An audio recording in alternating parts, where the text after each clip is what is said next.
आज हम लोग करने वाले हैं इनऑर्गेनिक केमिस्ट्री का एक बहुत ही इंपॉर्टेंट चैप्टर जिसका नाम है कोऑर्डिनेशन कंपाउंड। चैप्टर हमारे पास 3 पार्ट में बटा हुआ है। पहला कोऑर्डिनेशन कंपाउंड की बेसिक बातों को समझना, सेकंड उनकी बॉन्डिंग के बारे में, उनकी वैरायटी के बारे में समझना एंड थर्ड आइसोमेरिज्म को समझना, जिससे हमें क्वेश्चन देखने को मिलते हैं। तो डोनर एटम डिसाइड करता है कितने बॉन्ड बन सकते हैं, लेकिन एम्बीडेंटेट में खास बात क्या है कि उसके पास एटम तो एक से ज्यादा है, लेकिन वो एक बार में एक ही बॉन्ड बना पाए। तो इफेक्टिव एटॉमिक नंबर ये समझाता है कि मेटल के पास कितने इलेक्ट्रॉन हैं बॉन्ड या कॉम्प्लेक्स बनने के बाद, चाहे वो उसके खुद के इलेक्ट्रॉन हो चाहे वो शेयर्ड इलेक्ट्रॉन। ये कॉम्प्लेक्स, इसका चार्ज देखो +3 0 -1 वाले दो, तो नेट चार्ज आएगा +1। उसके अकॉर्डिंग सोच लो बाहर कितने काउंटर आए। जितने भी कॉम्प्लेक्स सॉल्ट के ज्यादातर एग्जाम्पल है वो डी ब्लॉक की पहली लाइन के हैं और आगे की तरफ इधर जाओगे, क्योंकि कोवेलेंट कैरेक्टर घट रहा है तो कॉम्प्लेक्सेशन कर पाना मुश्किल होगा। तो ये मेन अंतर है इनर और आउटर ऑर्बिटल में, कि जो डी ऑर्बिटल है वो कौन सी शेल से आ रहा है। वो पिछले शेल से आ रहा है इसलिए पहले लिखा जाएगा, वो सेम शेल से है तो साथ में आगे लिखा जाएगा। और CFSE को हम क्रिस्टल फील्ड स्टेबलाइजेशन एनर्जी भी कहते हैं, क्योंकि जितना ज्यादा CFSE कम होगा उतनी ज्यादा स्टेबिलिटी।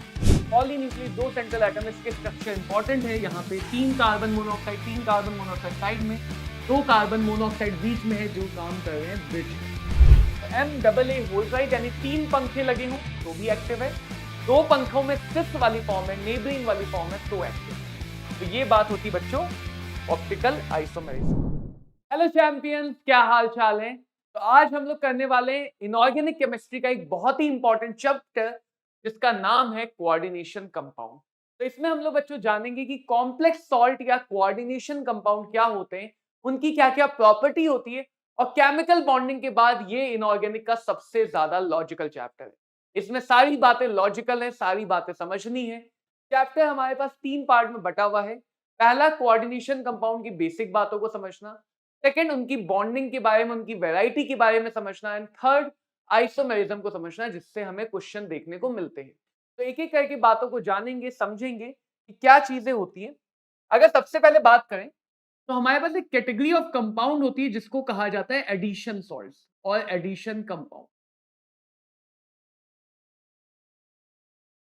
जैसा कि नॉर्मल नेम बता रहा है, एडिशन मतलब जहां पे 2 कंपाउंड जुड़े हुए हैं।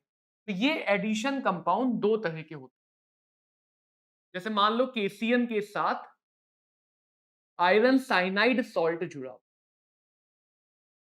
तो एडिशन कंपाउंड का सिंपल मतलब है जहां पे 2 सॉल्ट या 2 कंपाउंड आपस में जुड़े हुए हों। इन्हीं को हम शॉर्ट में अडक्ट भी कहते हैं। अडक्ट का मतलब ही होता है एडिशन कंपाउंड। और जैसे यहां पे KCl के साथ MgCl2 जुड़ा है। अब देखो, अगर 2 चीजें आपस में जुड़ रही हैं, आपस में ऐड हो रही है, तो उनके बीच में कोई ना कोई रिलेशन तो होगा ही। या तो गहरे दोस्त होंगे या ऊपर ऊपर से दोस्त होंगे। तो वैसे यहां पे भी अगर 2 चीजें जुड़ रही हैं, या तो वो केमिकल वजह से जुड़ेंगी, यानी या तो वो केमिकल फोर्सेस से जुड़ेंगे या वो जुड़ेंगे फिजिकल फोर्सेस से। Physical forces are usually weaker as compare to chemical forces. Ionic force तो देखो मॉलिक्यूल में पहले से भी काम कर रहा है। Ionic compound KCl, ionic compound MgCl। But in 2 ionic compound के बीच में अगर एक नॉर्मल सा इंटरेक्शन है तो ऐसे कंपाउंड्स को कहा जाता है डबल सॉल्ट। ऐसे कंपाउंड्स को, ऐसे एडिशन सॉल्ट को कहा जाता है डबल सॉल्ट। जैसे यहाँ पे थोड़ा वाटर भी होता है। इस पर्टिकुलर डबल सॉल्ट का नाम है बच्चों कार्नालाइट। ये मैग्नीशियम की ओर कंसीडर की जाती है, इसका नाम होता है कार्नालाइट।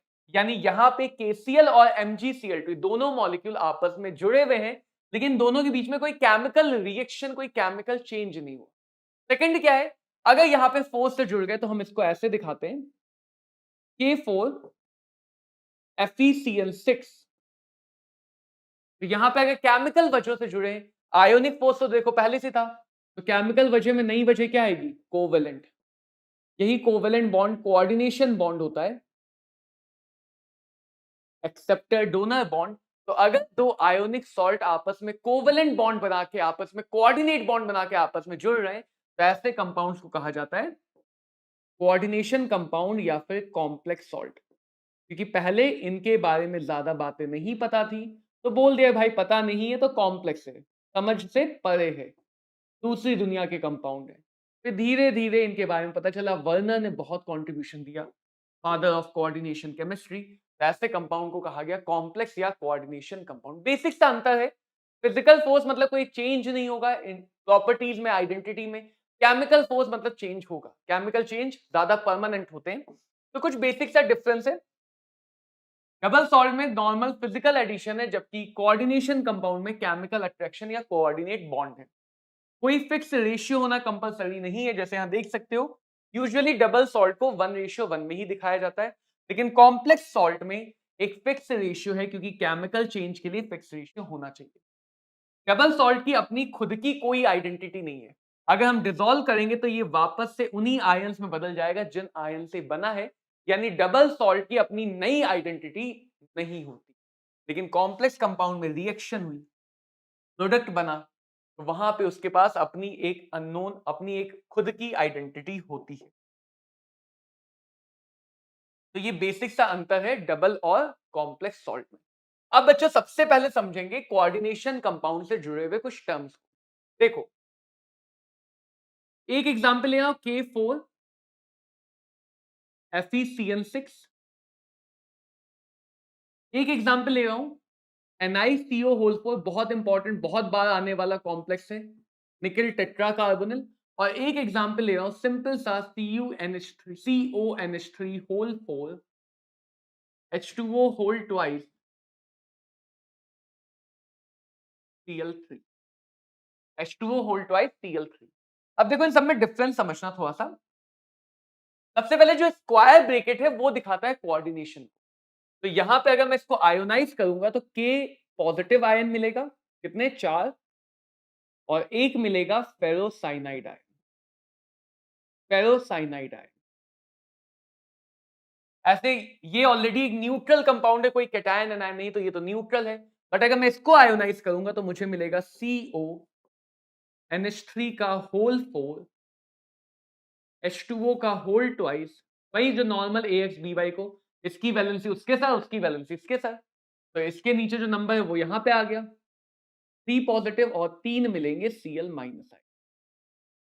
तो यहां से तुम्हें समझ में आनी चाहिए बात कि सबसे पहले तो जो ये मेटल एटम है, जो कोऑर्डिनेशन कंपाउंड का सेंटर है, जो कोऑर्डिनेशन कंपाउंड बना रहा है, जिसमें मेन चेंजेस हो रहे हैं, जैसे यहां पे के भी प्रेजेंट था, आयरन भी प्रेजेंट था, दोनों आयोनिक कंपाउंड थे, लेकिन जो मेन कॉन्ट्रीब्यूशन है वो किसका है, आयरन का। आयरन की वजह से कॉम्प्लेक्स बन रहा है। तो जिस मेटल के अराउंड पूरा कॉम्प्लेक्स बनता है उसको बोलते हैं central metal ion, central metal ion या CMI। तो यहां पे आयरन, निकेल और कोबाल्ट सेंट्रल मेटल है। सेंट्रल मेटल को जो इलेक्ट्रॉन पेयर डोनेट करते हैं, जो इलेक्ट्रॉन पेयर डोनेट करते हैं सेंट्रल मेटल की खाली ऑर्बिटल में, क्योंकि यहां पे सारे बॉन्ड कोऑर्डिनेट बॉन्ड हैं। एक खाली ऑर्बिटल आती है और एक भरी हुई ऑर्बिटल आती है।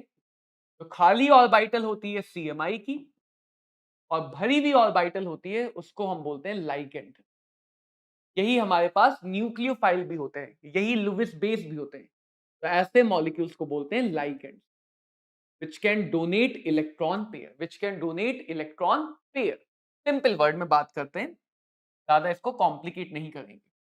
सेंट्रल एटम और लाइगेंड के बीच में कोऑर्डिनेट बॉन्ड है, यानी ये पोर्शन नॉन आयोनाइजेबल। तो जो भी पोर्शन नॉन आयोनाइजेबल है, क्योंकि सॉल्ट का मतलब ही है आयोनिक कंपाउंड, तो जो भी पोर्शन नॉन आयोनाइजेबल है उस पोर्शन को कहा जाता है कोऑर्डिनेशन स्फीयर या कॉम्प्लेक्स स्फीयर, कोऑर्डिनेशन स्फीयर या फिर कॉम्प्लेक्स स्फीयर। जैसे यहां पे कोऑर्डिनेशन स्फीयर एनायोनिक है, कोऑर्डिनेशन स्फीयर न्यूट्रल है, और कोऑर्डिनेशन स्फीयर कैटायनिक है। तो तुम्हारे सामने तीनों तरह के कोऑर्डिनेशन स्फीयर होंगे। फिर इसके बाद वो आयन जो पूरे के पूरे कोऑर्डिनेशन स्फीयर के चार्ज को बैलेंस करता है, उसको कहते हैं काउंटर आयन। तो एक बहुत छोटा सा मिसकॉन्सेप्शन होता है कि काउंटर आयन सेंट्रल एटम के चार्ज को बैलेंस करा, नहीं। काउंटर आयन, ध्यान रखना बच्चों, सेंट्रल एटम के चार्ज को बैलेंस नहीं करेगा। काउंटर आयन बैलेंस करता है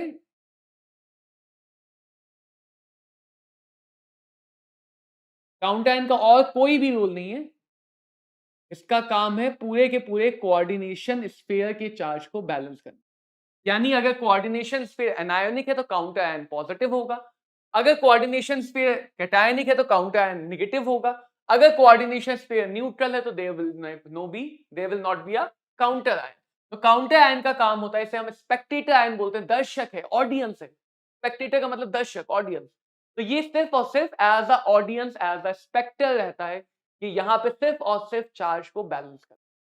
देन जितने भी कोऑर्डिनेट बॉन्ड बने, जितने भी कोऑर्डिनेट बॉन्ड बने, उतने लाइगेंड एटम पास आएंगे।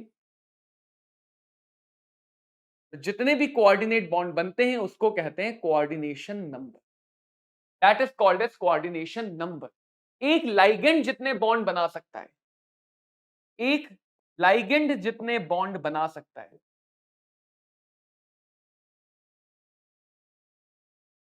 उसको कहते हैं उस लाइगेंड की डेंसिटी।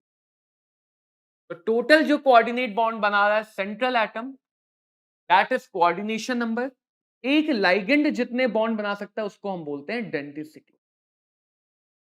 क्या बोलते हैं? डेंसिटी। मोनोडेंटेट, एम्बीडेंटेट, बाइडेंटेट, इस टाइप से नाम रहते हैं। तो ये हमें कुछ बेसिक बातें कोऑर्डिनेशन स्फीयर के बारे में पता चलनी चाहिए।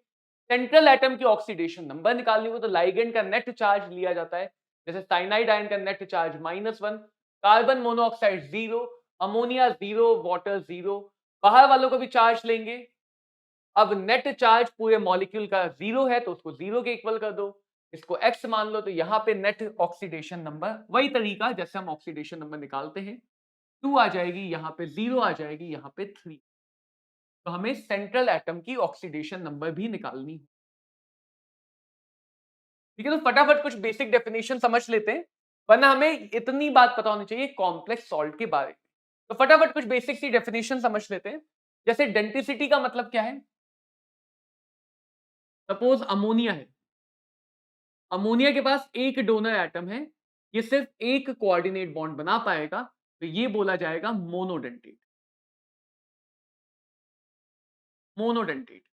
सपोज हमारे पास ऑक्सलेट आयन है, तो OX से दिखाते हैं, ऑक्सलेट आयन, तो इसमें दोनों ऑक्सीजन एक एक कोऑर्डिनेट बॉन्ड बना सकते हैं, तो इसको बोलेंगे डाइडेंटेट। और बहुत सारे, जैसे एक बहुत इंपॉर्टेंट एग्जांपल है ethylene, ethylene diamine, diamine tetra acetate, ethylene diamine tetra acetate EDTA, जहां पे इथाइलिन यानी 2 कार्बन की चेन, डाइअमाइन यानी 2 नाइट्रोजन ग्रुप लगे हैं, टेट्रा एसिटेट यानी दोनों नाइट्रोजन पे 4 एसिटेट आयन लगे हैं, 2 कार्बन के कार्बोक्सिलिक एसिड।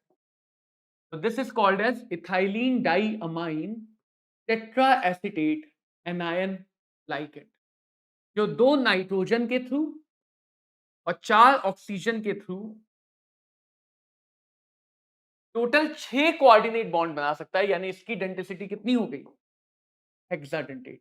तो तुम्हें एटलीस्ट एनसीईआरटी में जितने भी लाइगेंड के नाम हैं वो नाम याद रखने हैं, क्योंकि अगर नाम नहीं याद किया तो फिर तो भाई गड़बड़ हो जाएगी। नाम से ही आता है, कहीं ऑर्गेनिक में आते हैं नाम, कुछ नाम कॉम्प्लेक्स में आते हैं, कुछ यहाँ पे एनसीईआरटी में आते हैं। तो हमें कुछ लाइगेंड को समझना, भी लिस्ट आगे आएगी। एम्बीडेंटेट का मतलब कोई भी मोनोडेंटेट, कोई भी मोनोडेंटेट लाइगेंड जिसके पास एक से ज्यादा डोनर एटम है। देखो समझना,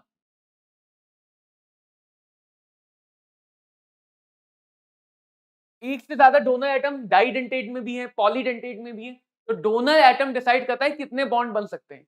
लेकिन एम्बीडेंटेट में खास बात क्या है कि उसके पास एटम तो एक से ज्यादा है, लेकिन वो एक बार में एक ही बॉन्ड बना पाएगा, एक बार में एक ही बॉन्ड बना पाएगा। जैसे साइनाइड है, तो या तो वो कार्बन से बॉन्ड बना पाएगा या वो नाइट्रोजन से बॉन्ड बना पाएगा।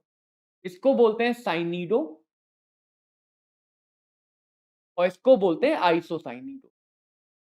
तो कहीं कहीं पे एम्बीडेंटिसिटी दिखाने के लिए लाइगेंड के दोनों डोनर एटम अलग अलग हैं। है साइनाइड ही सीएन लाइगेंड, कार्बन बना रहा है तो साइनिडो, और नाइट्रोजन बना रहा है तो आइसोसाइनिडो। एक बार में या तो कार्बन बनाएगा या नाइट्रोजन, दोनों साथ में नहीं बना सकते हैं। ऐसे ही अगर NO2 है,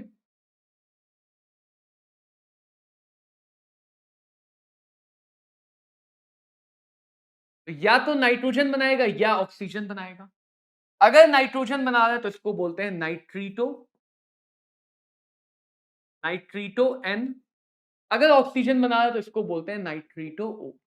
तो एम्बिडेंटिसिटी दिखाने के दो तरीके हैं।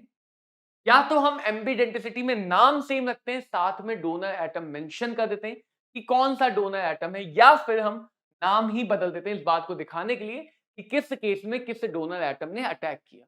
कुछ ही गिने चुने एग्जाम्पल हैं, यही दो हमें याद रखने हैं, साइनाइड एंड नाइट्रीटो। सल्फर लग गया तो थायोसाइड। चिलेटिंग लिगेंड का मतलब क्या है? चिलेटिंग मतलब रिंग फॉर्मेशन।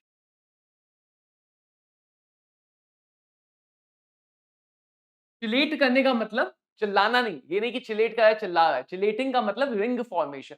तो जितने भी पॉलीडेंटेट हैं, यानी जितनों की भी डेंटिसिटी एक से ज्यादा है,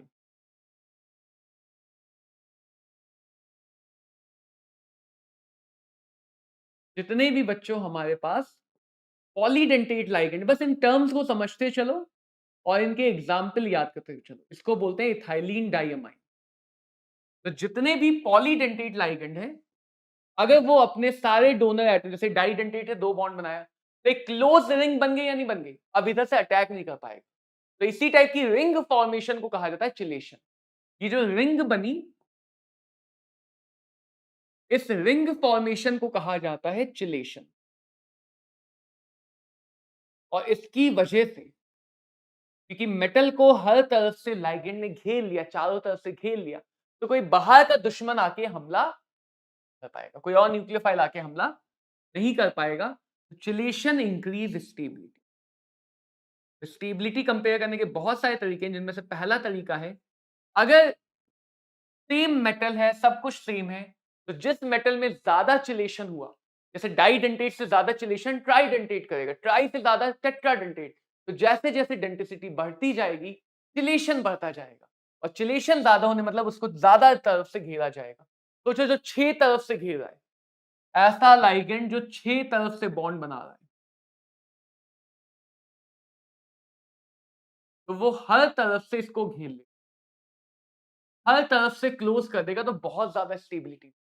तो जितना ज्यादा चिलेशन होता है सेंट्रल मेटल के अराउंड, उतना ज्यादा स्टेबिलिटी आती है। दैट्स व्हाई हमें पढ़ना होता है चिलेटिंग लाइगेंड्स। होमोलेप्टिक मतलब यूनिफॉर्म। तो ऐसे कॉम्प्लेक्स जहां पे सारे लाइगेंड सेम है, एक ही तरह के लाइगेंड है, उनको बोलते हैं होमोलेप्टिक। हेट्रो मतलब यूनिफॉर्म, जहां पे एक से ज्यादा तरह के लाइगेंड है, उनको बोलते हैं हेट्रोलेप्टिक। जैसे यहाँ पे दो तरह के लाइगेंड। सिंपल सा मतलब है होमोलेप्टिक और हेट्रोलेप्टिक का। क्लियर बात? ये कुछ बेसिक टर्म समझने के बाद सबसे पहले जो बॉन्डिंग समझाएगी वो समझाई वर्नर। देखो वर्नर ने कैसे समझाया, समझना। जैसे केसियन और आयरन साइनाइड जुड़े,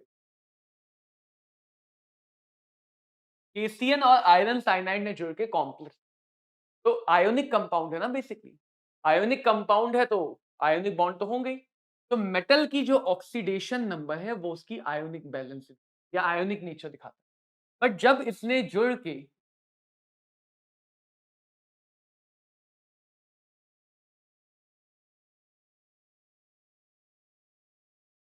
कॉम्प्लेक्स बनाया, तो इसने कुछ कोऑर्डिनेट बॉन्ड भी बनाए। यानी अब ये मेटल दो तरह के बॉन्ड बना रहा है, एक आयोनिक बॉन्ड एंड दूसरा कोऑर्डिनेट बॉन्ड। दूसरा कोऑर्डिनेट बॉन्ड। तो वर्नर को जब इतना बॉन्डिंग नहीं पता थी, वर्नर के समय में इतना ज्यादा डेवलपमेंट नहीं हुई थी केमिकल बॉन्डिंग में, तो वर्नर ने कहा अच्छा ऐसा है, ठीक है। दो तरह की वैलेंसी, तो एक को बोल दिया प्राइमरी और एक को बोल दिया सेकेंडरी। कुछ बातों को ध्यान से समझना कि प्राइमरी वैलेंसी मतलब आयोनिक बॉन्ड, सेकेंडरी वैलेंसी मतलब कोवेलेंट बॉन्ड। तो प्राइमरी वैलेंसी हमेशा ऑक्सीडेशन नंबर के बराबर होती है। कई बार हम कंफ्यूज कर जाते हैं कि प्राइमरी वैलेंसी मतलब बाहर जितने आयन लगे, नहीं। प्राइमरी वैलेंसी का ये मतलब नहीं कि बाहर कितने आयन लगे, उसका कॉम्प्लेक्स स्फीयर। प्राइमरी वैलेंसी का मतलब ये मेटल कितने आयोनिक बॉन्ड बना रहा है। आयोनिक बॉन्ड क्यों बना रहा है? अपने चार्ज की वजह से। उसी चार्ज को क्या कह रहे हैं? Oxidation number. देखो पहले कितने आयोनिक बॉन्ड बनाए थे? 2। तो primary valency is always oxidation number और कोऑर्डिनेट बॉन्ड कोऑर्डिनेशन नंबर होता है। So secondary valency is equal to coordination number. Secondary valency is equal to coordination number. Ionic bond है तो प्राइमरी वैलेंसी को बोला गया आयोनाइजेबल। आयोनिक बॉन्ड की fixed direction नहीं होती है तो इन्हें बोला गया नॉन डायरेक्शनल। इन्हें क्या कहा गया? Non directional because ionic bond does not have any direction. Secondary valency क्योंकि कोऑर्डिनेट बॉन्ड है तो secondary valency are non ionisable but molecule को ज्योमेट्री कौन देंगे? Secondary valency. That's why secondary valency को वर्णन ने कहा डायरेक्शनल। वर्णन ने कहा secondary valency is directional while primary valency is non directional. Secondary valency is non ionisable मतलब ये पोर्शन जो स्क्वायर ब्रैकेट के अंदर लिखा है आयोनाइज नहीं करेगा। Primary valency is ionisable. इसीलिए कई बार मिसकॉन्सेप्शन होता है कि भाई आयोनाइज तो ये कर रहा है तो क्या ये प्राइमरी वैलेंसी? ना, प्राइमरी वैलेंसी कौन है? कॉम्प्लेक्स बनने से पहले से। प्राइमरी वैलेंसी मतलब आयोनिक बॉन्ड ये मेटल के सॉल्ट में मिलेगा ही मिलेगा, चाहे वो नॉर्मल सॉल्ट हो चाहे वो complex salt. Primary valency metal के सॉल्ट में मिलेगा ही मिलेगा, चाहे वो नॉर्मल सॉल्ट हो चाहे वो कॉम्प्लेक्स सॉल्ट हो। सेकेंडरी वैलेंसी सिर्फ और सिर्फ कॉम्प्लेक्स सॉल्ट में मिलेगा।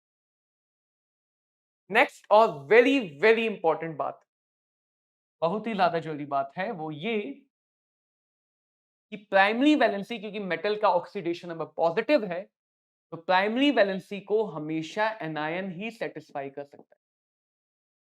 वो एनायन चाहे बाहर हो चाहे अंदर हो। जैसा कि तुम इस कॉम्प्लेक्स को सोचो तो इसकी जो प्राइमरी वैलेंसी है उसको पोटेशियम कैटायन सेटिस्फाई नहीं कर पाएगा। के प्लस इसके प्लस 2 को थोड़ी सेटिस्फाई करेगा। इसके प्लस 2 को कौन सेटिस्फाई करेगा? Cn minus. इन 6 में से कोई 2 Cn माइनस है। 6 में से कोई 2 Cn माइनस होंगे जो इसकी प्राइमरी वैलेंसी यानी आयोनिक इंटरेक्शन को satisfy. And secondary valency is satisfied by coordinate bond और कोऑर्डिनेट बॉन्ड बनाने की पूरी जिम्मेदारी है, क्या जिम्मेदार नहीं है? लाइगेंड। तो एक बहुत इंपॉर्टेंट लाइन बोलना और काफी ध्यान से सुनना। प्राइमरी वैलेंसी को बाहर वाला या अंदर वाला सेटिस्फाई कर सकता है बशर्ते उस पे नेगेटिव चार्ज हो। बशर्ते उस पे नेगेटिव चार्ज हो, अंदर हो बाहर हो सब सेटिस्फाई कर सकते हैं। सेकेंडरी वैलेंसी को सिर्फ अंदर वाला सेटिस्फाई करेगा, चाहे न्यूट्रल हो चाहे नेगेटिव चार्ज हो। इवन रेयर केस में पॉजिटिव चार्ज भी आता है। रेयर केस में पॉजिटिव चार्ज भी आता है। तो यही पूरी बातें वर्णन ने समझाई कि मेटल के पास दो टाइप की वैलेंसी है, प्राइमरी सेकेंडरी, दोनों को सेटिस्फाई करना है। प्राइमरी आयोनाइजेबल है, सेकेंडरी नॉन आयोनाइजेबल है। प्राइमरी की कोई डायरेक्शन नहीं होती, सेकेंडरी की डायरेक्शन होती है। प्राइमरी को नेगेटिव आयन ही सेटिस्फाई कर सकता है, सेकेंडरी को लाइगेंड सेटिस्फाई करेगा। प्राइमरी वैलेंसी फाइंड करनी तो ऑक्सीडेशन नंबर निकालो, सेकेंडरी वैलेंसी फाइंड करनी तो कोऑर्डिनेशन नंबर निकालो। जैसे यहां पे सेकेंडरी वैलेंसी हो जाएगी 6 क्योंकि 6 बॉन्ड बनाएंगे, सारे साइनाइड 1 बनाएंगे और प्राइमरी वैलेंसी हो जाएगी 2। Primary valency +2 and secondary valency 6 for this complex. तो ये बच्चों बात होती है वर्नर थ्योरी की। वर्नर थ्योरी की। Now what is effective atomic number? देखो मेटल के पास कुछ इलेक्ट्रॉन थे, राइट? एटॉमिक नंबर इलेक्ट्रॉन के ऊपर प्रकाश डालता है। तो मेटल के पास जितने भी इलेक्ट्रॉन थे कुछ उसने लॉस कर दिए बिकॉज ऑफ चार्ज। डेड जितने इलेक्ट्रॉन थे चार्ज आने से पहले, माइनस ऑक्सीडेशन नंबर चार्ज, और कुछ उसने कोऑर्डिनेट बॉन्ड में शेयर करके ले लिए। तो इफेक्टिव एटॉमिक नंबर ये समझाता है कि मेटल के पास कितने इलेक्ट्रॉन हैं बॉन्ड या कॉम्प्लेक्स बनने के बाद, चाहे वो उसके खुद के इलेक्ट्रॉन हो चाहे वो शेयर्ड इलेक्ट्रॉन। फॉर्मूला याद कर सकते हो बट अभी मैं समझा दूंगा कि इससे यूज कैसे करते हैं। अगर इफेक्टिव एटॉमिक नंबर अगली नोबल गैस के बराबर आ गया तो नोबल गैस कॉन्फ़िगरेशन की वजह से स्टेबिलिटी बढ़ जाएगी, यानी स्टेबिलिटी देखने का ये दूसरा तरीका है। स्टेबिलिटी देखने का ये दूसरा तरीका है कि अगर इफेक्टिव एटॉमिक नंबर अगली नोबल गैस के बराबर आता है तो, जैसे देखो CO NH3 whole 5 Cl Cl2, oxidation number निकालो, अमोनिया 0 Cl -1 ये -1, तो कोबाल्ट पे ऑक्सीडेशन नंबर आ जाएगी +3। वर्नर थ्योरी वाला समझे, तो +3 को सेटिस्फाई करने के लिए -3 चाहिए। एक ये करेगा, दो ये करेंगे, तब जाके -3, यानी एक लाइगेंड सेटिस्फाई करेगा प्राइमरी वैलेंसी और दो बाहर के आयन सेटिस्फाई करेंगे प्राइमरी वैलेंसी। एनायन कहीं भी हो वो सेटिस्फाई कर सकता है, चाहे बाहर चाहे अंदर। कैटायन कहीं भी हो वो सेटिस्फाई नहीं कर सकता। सेकेंडरी वैलेंसी में 5 कोऑर्डिनेट बॉन्ड, ये एक ये 6 कोऑर्डिनेट बॉन्ड, तो ये Cl दोनों काम कर। कुछ ऐसे भी लाइगेंड होते हैं जो प्राइमरी को भी सेटिस्फाई करेंगे और सेकेंडरी को भी सेटिस्फाई। अगर इसका इफेक्टिव एटॉमिक नंबर निकाला जाए, कोबाल्ट का एटॉमिक नंबर 27। समझना, कोबाल्ट के पास पहले से 27 इलेक्ट्रॉन होते हैं, बॉन्ड वॉन्ड बनाने से पहले फ्री स्टेट। +3 का मतलब 3 इलेक्ट्रॉन लॉस की, +3 का मतलब 3 इलेक्ट्रॉन का लॉस, तो माइनस कर दिया। अब 5 बॉन्ड बनाए एक एक अमोनिया ने और एक बॉन्ड बनाया Cl ने, 6 कोऑर्डिनेट बॉन्ड बने, कोऑर्डिनेशन नंबर 6। और हर कोऑर्डिनेट बॉन्ड मेटल के लिए 2 शेयर्ड इलेक्ट्रॉन लेके आता है। हर कोऑर्डिनेट बॉन्ड मेटल के लिए 2 शेयर्ड इलेक्ट्रॉन लाता है, क्योंकि कोऑर्डिनेट बॉन्ड में मेटल के पास खाली ऑर्बिटल होती है, मेटल के पास खाली ऑर्बिटल होती है, लाइगेंड के 2 इलेक्ट्रॉन आते हैं मेटल के अंदर। तो हर एक कोऑर्डिनेट बॉन्ड 6 इलेक्ट्रॉन लेके आएगा, 2 इलेक्ट्रॉन लाएगा, तो 6 कोऑर्डिनेट बॉन्ड 12 इलेक्ट्रॉन। तो ये आ जाएगा 36, which is the configuration of krypton, atomic number of krypton. यानी ये वाला कॉम्प्लेक्स अच्छा खासा स्टेबल है। स्टेबिलिटी देखने का दूसरा, पहला है चिलेशन, दूसरा है इफेक्टिव एटॉमिक नंबर। डायरेक्टली फॉर्मूले से भी कैलकुलेट कर सकते हो, अदरवाइज थोड़ा सा समझ के निकाल सकते हो। इसमें ये भी कह सकते हो कि अगर 18 का मल्टीपल है, क्योंकि नोबल गैस के ज्यादातर एटॉमिक नंबर 18 के मल्टीपल है, तो अगर 18 का मल्टीपल है तो भी वो कॉम्प्लेक्स ज्यादा स्टेबलाइज होता है। और एक दो क्वेश्चन देखे जाए, इनमें से डबल सॉल्ट कौन सा है? Bleaching powder CaOClCl, hypo Na2H2O3, and potash alum have the general formula K2SO4 Al2SO4 whole thrice dot 6H2। 6 कहां से? 24। हर एक सॉल्ट के पास अपने पर्सनल 6 वाटर होते हैं, बहुत पानी है इसके पास, एलम के पास। तो देखो, अगर हमारे पास किसी सॉल्ट में एक कैटायन एक से ज्यादा तरह के एनायन, या एक एनायन एक से ज्यादा तरह के कैटायन, कैटायन एनायन में से कोई भी एक वैरायटी रखता है, ऑप्शन है उसके पास, वैरायटी है, तो ऐसे सॉल्ट को बोलते हैं मिक्स्ड सॉल्ट। जिसके पास एक से ज्यादा कैटायन एक से ज्यादा एनायन, स्क्वायर ब्रैकेट दिख गया, ऐसे एडिशन कंपाउंड को बोलते हैं कॉम्प्लेक्स सॉल्ट। इनको क्या बोलते हैं? Complex salt. एक सिंगल कैटायन सिंगल एनायन, तो इनको बोलते हैं सिंपल सॉल्ट। और डबल सॉल्ट तो तुम पहचानते ही हो, डबल सॉल्ट क्या होते हैं? जहां पे दो सॉल्ट सिंपली फिजिकली जुड़े हुए हैं, दो सॉल्ट सिंपली जुड़े हुए हैं, तो उनको कहते हैं बच्चों double salt. Example of double salt is potash alum. जैसे जैसे एग्जाम्पल आते जा रहे हैं, इनको याद करते चलो तो अच्छा रहेगा। अगर हम इनको याद करते चलेंगे तो अच्छा रहेगा। देखो, एक और बात बता दूं, यूजुअली हमारे पास जो सबसे कॉमन कोऑर्डिनेशन नंबर है वो 6 है।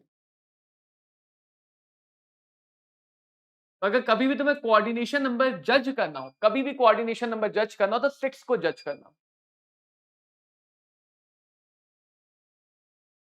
6 के बाद अगली जो कोऑर्डिनेशन नंबर ज्यादा दिखेगी वो होगी 4, और 4 के बाद कभी कभी 2 भी दिख जाती है। तो ये कॉमन कोऑर्डिनेशन नंबर हमें दिखेंगी। तो समझना, कोऑर्डिनेशन नंबर यूजुअली ऑड नहीं होती बिकॉज ऑफ सिमेट्री। अगर हम यहां पे देखें तो NH3 मोनोडेंटेट है, NH3 मोनोडेंटेट है, लेकिन जो CO3 है कार्बोनेट आयन वो डाइडेंटेट। किसी किसी केस में डाइडेंटेट मोनो की तरह बिहेव कर सकता है कि इसने एक ही बॉन्ड बनाया। तो या तो इसकी कोऑर्डिनेशन नंबर 7 होगी या कोऑर्डिनेशन नंबर 6 होगी। तो 6 ज्यादा प्रोबेबल है, 6 ज्यादा प्रोबेबल है। अब जरा इसका चार्ज निकालते हैं। 5 बॉन्ड NH3 बना रहा है और एक बॉन्ड कार्बोनेट बना रहा है। बाहर है पर क्लोरेट आयन जिसपे टोटल चार्ज होता है -1। तो ये न्यूट्रल, ये -2, ये -1 x। तो x कितना आ जाएगा? नेट चार्ज को बैलेंस आउट कर लो, नेट चार्ज 0 है, ऑक्सीडेशन नंबर आ गई 3, ऑक्सीडेशन नंबर आ गई 3। अगली बात समझते हैं, कोबाल्ट +3। तो देखो पहले तुम्हें जब भी पेयर्ड इलेक्ट्रॉन अनपेयर्ड, ये वीबीटी में और समझेंगे कैसे पेयर्ड अनपेयर्ड इलेक्ट्रॉन निकालते हैं, लेकिन अगर तुम कोबाल्ट का कॉन्फ़िगरेशन करोगे आउटर मोस्ट शेल का 4s2 3d7, तो 3 प्लस का कॉन्फ़िगरेशन कर लो 4s0 3d6, यानी इसके डी में कितने इलेक्ट्रॉन हो गए 6, डी में कितने इलेक्ट्रॉन हो गए 6। इन तीन बातों से ही समझ सकते हो ऑप्शन ए करेक्ट आंसर होगा। अनपेयर्ड इलेक्ट्रॉन कैसे फाइंड किए जाते हैं इसको अभी हम समझेंगे वैलेंस बॉन्ड थ्योरी में, कि how to find unpaired and paired electron, how to find paramagnetic diamagnetic, how to find whether a complex is colored or not, colored or not। अब जो इसको देखो, ऐसे क्वेश्चन भी मिलेंगे, एक एक्सेस AgNO3 ऐड किया 100 ml इतने सोल्यूशन में, तो कितना AgCl प्रेसिपिटेट हो। देखो पहले फॉर्मूला बनाना होगा, क्रोमियम 3 में है, chromium 3 dichloro tetra aqua chromium, dichloro यानी 2 क्लोरीन है और टेट्रा एक्वा यानी कि 4 वाटर है।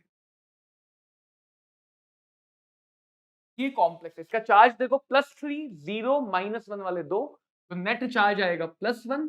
उसके अकॉर्डिंग सोच लो बाहर कितने काउंटर आयन, काउंटर आयन के नंबर कभी नहीं दिया बच्चों, तो काउंटर आयन हमें खुद से सोचना है कि बाहर कितने काउंटर आयन है, बाहर कितने काउंटर आयन है।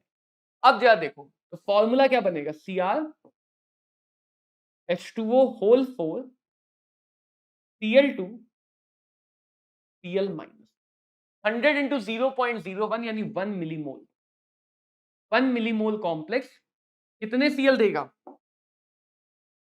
कितने Cl देगा, बाहर एक ही Cl है, तो फॉर्मूले से हम अंदाजा लगा सकते हैं कि बाहर एक ही Cl है तो एक ही Cl माइनस दे पाएगा, और एक Cl माइनस एक ही मोल AgCl दे पाएगा।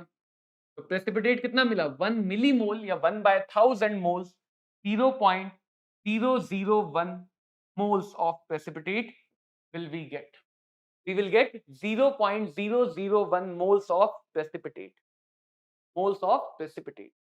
तो ऐसे हमें क्वेश्चन मिल जाते हैं प्राइमरी सेकेंडरी वैलेंसी पे। ध्यान क्या रखना है कि आयोनाइज कौन होगा, सिर्फ सेकेंडरी, और प्रेसिपिटेट कौन बनाएगा, आयोनाइज होने वाला। आयोनाइज कौन होगा, सिर्फ प्राइमरी, और प्रेसिपिटेट कौन बनाएगा, आयोनाइज होने वाला। प्रेसिपिटेट कौन बनाएगा, आयोनाइज होने वाला। इनमें से सबसे ज्यादा स्टेबल कॉम्प्लेक्स, एक तरीका ये होगा कि अगर हम ये फाइंड कर पाए कि EAN क्या है, दूसरा देखो सबसे ज्यादा चिलेशन EDTA करेगा, सबसे ज्यादा चिलेशन EDTA करेगा, तो जो ज्यादा चिलेशन करेगा वो ज्यादा स्टेबल। तो हम स्टेबिलिटी को चिलेशन, इफेक्टिव एटॉमिक नंबर, या आगे चल के हम इसको किससे निकालेंगे, T2G EG crystal feed splitting energy. ये एक बढ़िया क्वेश्चन है, कौन सा ऑक्सीडाइजिंग एजेंट है, देखो समझना, ये भी EAN पे बेस्ड होता है। ये फाइंड करना कि कौन सा ऑक्सीडाइजिंग एजेंट है, कौन सा ऑक्सीडाइजिंग एजेंट नहीं है, ये बात भी इफेक्टिव एटॉमिक नंबर पे बेस्ड है। कैसे, इसका फाइंड करते हैं, 25 माइनस ऑक्सीडेशन नंबर प्लस 10 कितना है 35, कितना है 35। नोबल गैस कौन सी है 36, तो नोबल गैस नहीं बन पाया, इसका effective atomic number noble gas नहीं बन पाया। इसका मतलब ये चाहेगा ना नोबल गैस जाना, और वहां तक जाने के लिए इसको इलेक्ट्रॉन गेन करना पड़ेगा। तो अगर किसी का effective atomic number noble gas से पीछे है तो वो गेन करके रिड्यूस करना चाहेगा। इलेक्ट्रॉन गेन मतलब रिडक्शन, रिडक्शन मतलब ऑक्सीडाइजिंग एजेंट। तो ऐसी चीजें जो इलेक्ट्रॉन गेन करना चाहेंगे वो बन जाएंगे ऑक्सीडाइजिंग एजेंट। क्या बन जाएंगे, ऑक्सीडाइजिंग एजेंट। ऐसे ही अगर किसी का इफेक्टिव एटॉमिक नंबर मान लो 37 आता, तो 37 वाला नोबल गैस तक जाने के लिए इलेक्ट्रॉन का लॉस करेगा। इलेक्ट्रॉन का लॉस मतलब वो ऑक्सीडाइज होना चाहेगा, ऑक्सीडाइज होना चाहेगा तो क्या बन जाएगा, रिड्यूसिंग एजेंट। तो अगर कभी पूछा जाए कि कौन सा कॉम्प्लेक्स ऑक्सीडाइजिंग है या कौन सा कॉम्प्लेक्स रिड्यूसिंग है, for that we calculate effective atomic number which is nothing but total electron present in the valence shell, in the total all the shells of central metal ion. Also Sidgwick rule के according effective atomic number अगली noble gas के बराबर होना चाहिए, तभी हम कहेंगे कि वो कॉम्प्लेक्स स्टेबलाइज हो रहा है, वो कॉम्प्लेक्स स्टेबलाइज हो रहा है। अब अगर हम थोड़ी सी बात करें डी ब्लॉक में जो जो हमें समझना है, देखो पहली लाइन पे ध्यान ले लो, scandium, titanium, vanadium, chromium, manganese, iron, cobalt, nickel, copper and zinc. क्या क्या इनके जनरल कॉन्फ़िगरेशन है? s में 2 इलेक्ट्रॉन, d में 1 इलेक्ट्रॉन पहला, फिर D2 आ गया 4s2 3d2। जो कॉन्फ़िगरेशन मैंने तुम्हें डी ब्लॉक में समझाए थे D3, D5 बन जाता है बिकॉज ऑफ हाफ फिल्ड। ये भी D5 होता ही है क्योंकि तुम्हें डायरेक्टली इनके कॉन्फ़िगरेशन चाहिए होंगे जब हम इनके ऊपर VBT को समझेंगे। ये वाला D10 बन जाता है और ये वाला D10 रहता है। अब जो एक बात पे ध्यान देना बच्चों, बहुत इंपॉर्टेंट बात है, ध्यान देना। मान लो मैं इधर बात करना चाहता हूं, ठीक है, इस डायरेक्शन। तो कॉम्प्लेक्स बनाने के लिए मेटल को चाहिए कि वो आयोनिक बॉन्ड भी बनाए और कोऑर्डिनेट बॉन्ड भी बनाए। आयोनिक बॉन्ड बनाना तो उसका जन्मजात अधिकार है, मेटल है, लॉस तो करेगा ही। तो आयोनिक बॉन्ड बनाने में तो मेटल को दिक्कत नहीं है, मसला है कोऑर्डिनेट बॉन्ड बनाने। मसला क्या है? कोऑर्डिनेट बॉन्ड बनाने। तो जैसे जैसे हम आगे जाते हैं, याद हो फजान रूल के अकॉर्डिंग कोवेलेंट कैरेक्टर डेवलप होता है, कोवेलेंट कैरेक्टर बढ़ता है। एंड डाउन द ग्रुप जब हम जाते हैं, जब हम किधर जाते हैं, डाउन द ग्रुप, तो इस डायरेक्शन में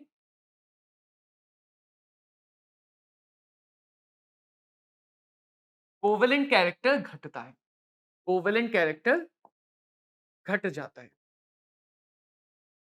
तो यानी इधर की तरफ जाने में कॉम्प्लेक्सेशन कर पाना मेटल के लिए आसान होगा। तो इसीलिए तुमने अगर ध्यान दिया हो तो ज्यादातर एग्जाम्पल, जितने भी कॉम्प्लेक्स सॉल्ट के ज्यादातर एग्जाम्पल हैं वो डी ब्लॉक की पहली लाइन के हैं और आगे की तरफ। इधर जाओगे क्योंकि कोवेलेंट कैरेक्टर घट रहा है तो कॉम्प्लेक्सेशन कर पाना मुश्किल होगा। तो इसीलिए जो हम कॉम्प्लेक्स पढ़ते हैं एस ब्लॉक में तो बहुत कम है। क्यों? क्योंकि एस ब्लॉक में तो highly ionic character, covalent character बहुत कम है। थोड़ा बहुत ऊपर वाले लिथियम, बेरिलियम, मैग्नीशियम ऐसे कंपाउंड बना पाते हैं। डी ब्लॉक में बहुत ज्यादा ऑब्जर्व करते हैं क्योंकि दोनों कैरेक्टर डी ब्लॉक के भी इधर के हिस्से में कॉम्प्लेक्सेशन ज्यादा मिलेगा, डी ब्लॉक में भी आगे के हिस्से में और ऊपर के हिस्से में कॉम्प्लेक्सेशन ज्यादा मिलेगा। पीछे और नीचे करेंगे तो कॉम्प्लेक्स बनाने की टेंडेंसी कम होगी। पी ब्लॉक में भी जाओगे तो ऊपर की तरफ कॉम्प्लेक्स मिलते हैं जैसे एल्यूमिनियम मेटल के, नीचे वाले मेटल यूजुअली कॉम्प्लेक्स नहीं बनाने की टेंडेंसी रखते हैं, कॉम्प्लेक्स नहीं बनाना चाहते, तो कॉम्प्लेक्सेशन टेंडेंसी डी ब्लॉक में चेंज होती है। अब जो सेकंड थ्योरी आती है बॉन्डिंग की, जो सबसे ज्यादा जरूरी है, सबसे ज्यादा इंपॉर्टेंट है, that is called as valence bond theory. क्या कहते हैं इसको? Valence bond theory. क्या मतलब है वैलेंस बॉन्ड थ्योरी का? कि यहां पे हमने मान रखा है कि बॉन्ड पूरी तरह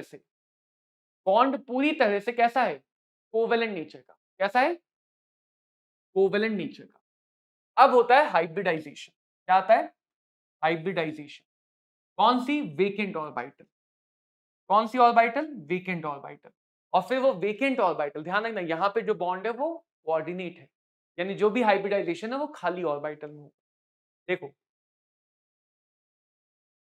कोऑर्डिनेशन नंबर 4, या तो हाइब्रिडाइजेशन sp3 होगा या हाइब्रिडाइजेशन dsp2 होगा, where d orbital is dx square minus y square।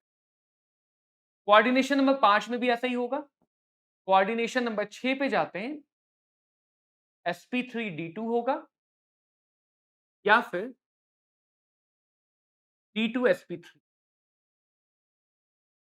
यहां पे d ऑर्बिटल है x square minus Y square, ये फिक्स है कौन सी d ऑर्बिटल यूज होंगी, तो ये हमें थोड़ा सा याद रखना पड़ता है, ये हमें याद रखना पड़ता है। अब अगर बात करें तो इनको बोलते हैं inner orbital complex, IOC।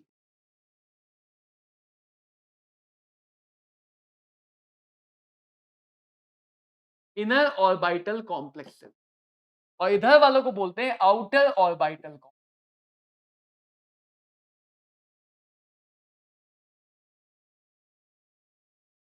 Outer orbital complex कहने का क्या मतलब है कि अगर S और P, S से सोच लो, अगर S nth शेल की है, अगर S nth शेल की है और D उसके पीछे वाली शेल की है, ये दोनों अगर आते हैं तो IOC।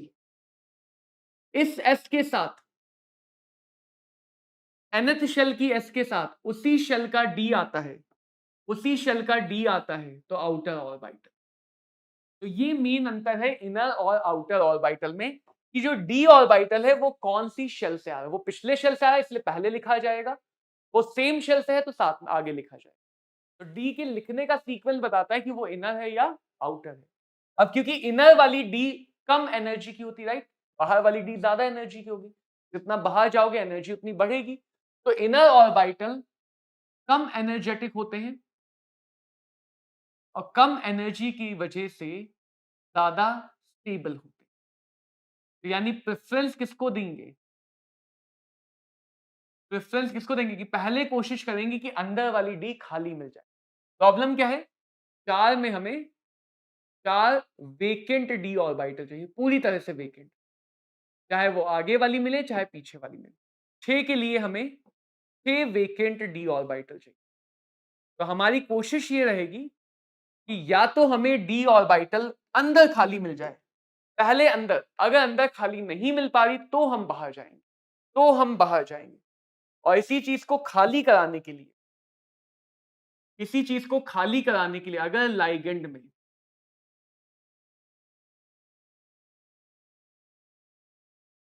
अगर लाइगेंड में डोनर एटम कार्बन या फिर नाइट्रोजन है, कौन से, या तो डोनर एटम कार्बन है या डोनर एटम नाइट्रोजन है, तो उस केस में बहुत ध्यान से सुनना इस बात को, यहां भटके तो फिर भटक जाओगे वीबीटी से, क्योंकि ये बात वीबीटी और सीएफटी को मिला के उस केस में पेयरिंग करा सकते हैं डी इलेक्ट्रॉन्स की, ताकि अंदर वाला खाली हो जाए।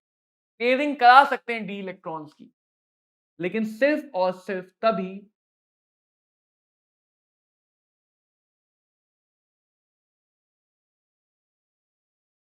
जब उस पेयरिंग की जरूरत हो या वो पेयरिंग बेनिफिशियल, मतलब फालतू में पेयरिंग करा के रिपल्शन लाके एनर्जी को फालतू में नहीं बढ़ाया जाएगा। तो पेयरिंग कराई जा सकती, लेकिन तभी जब या तो वो पेयरिंग रिक्वायर्ड हो या पेयरिंग बेनिफिशियल हो।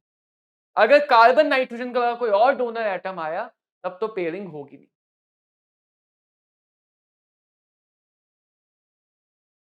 ये बात किसके लिए, ट्रांजिशन सीरीज 3D के लिए, ट्रांजिशन सीरीज 3D के लिए।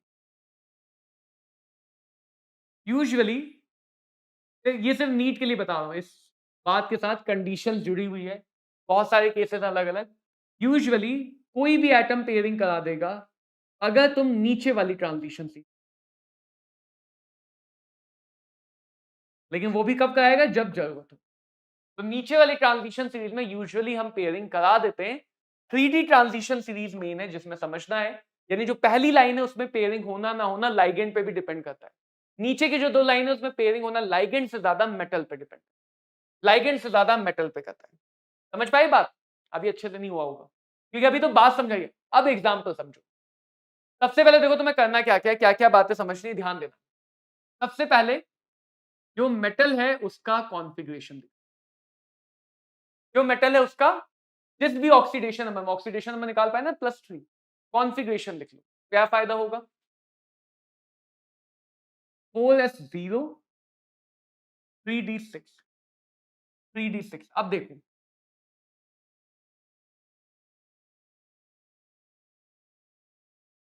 1 2 3 4 5 6, उसका डायग्राम बना लो।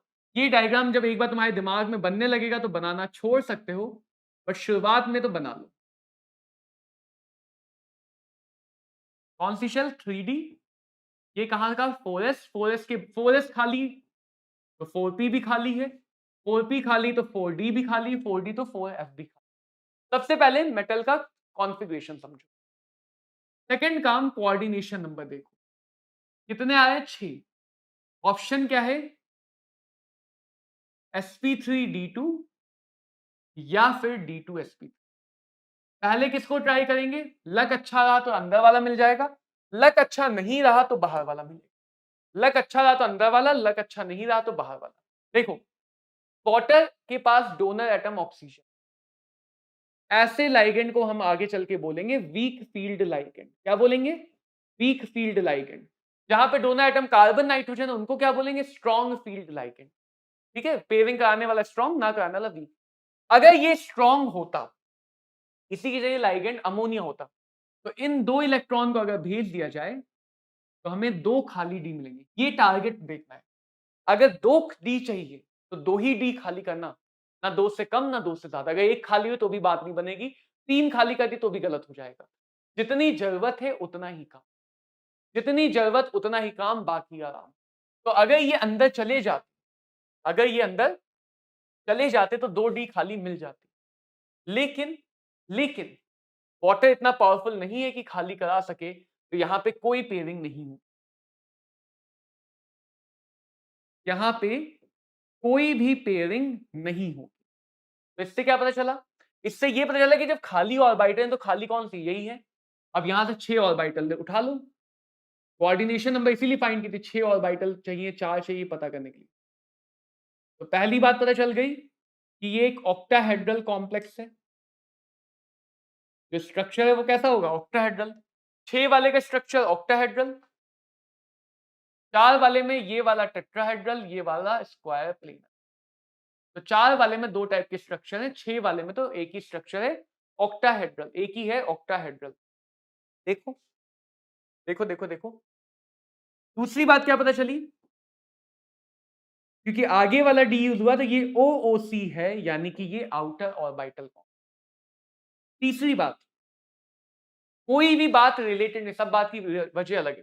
पेयरिंग करा देते तो इलेक्ट्रॉन पेयर होकर स्पिन घट जाते, क्योंकि पेयरिंग नहीं हुई, पेयरिंग नहीं हुई, तो इसको बोलेंगे हाई स्पिन कॉम्प्लेक्स। हाई या लो इस बात पे कहते हैं कि क्या पेयरिंग होने से कुछ फर्क पड़ता? अगर हाँ, तो पेयरिंग होने के बाद क्योंकि ऊपर वाला नीचे वाला कैंसिल कर देगा, plus half minus half cancel कर देगा, तो जितने ज्यादा अनपेयर्ड उतनी ज्यादा हाई स्पिन, जितने कम अनपेयर्ड उतना कम स्पिन। तो अगर पेयरिंग करा सकते हो तो लो स्पिन और हाई स्पिन। चौथा, क्योंकि अनपेयर्ड इलेक्ट्रॉन है तो पैरामैग्नेटिक, और यही तरीका होगा आगे चल के पहचानने का कि जो भी पैरामैग्नेटिक है वो यूजुअली कलर्ड हो। जो पैरामैग्नेटिक है वो यूजुअली कैसे होंगे? कलर्ड। इसका मैग्नेटिक मूवमेंट बता सकते हो 4 पॉइंट समथिंग। कैसे पता मैग्नेटिक मूवमेंट मुझे? क्योंकि 4 अनपेयर्ड इलेक्ट्रॉन डायरेक्टली दिख रहे हैं, वरना डी से भी देखना आना चाहिए। तो यही सारे क्वेश्चन आते हैं बीबी, यही सारे क्वेश्चन उठ के चले आते हैं। जैसा कि मैं तुम्हें एक और एग्जांपल दिखाऊं, ये ले लो, CuCl4 CuNH3, 2 एग्जांपल है। कॉपर यहां भी +1, कॉपर यहां भी प्लस। देखो मैं अभी लेके चल रहा हूं कॉपर +1, S खाली, P में 10 इलेक्ट्रॉन।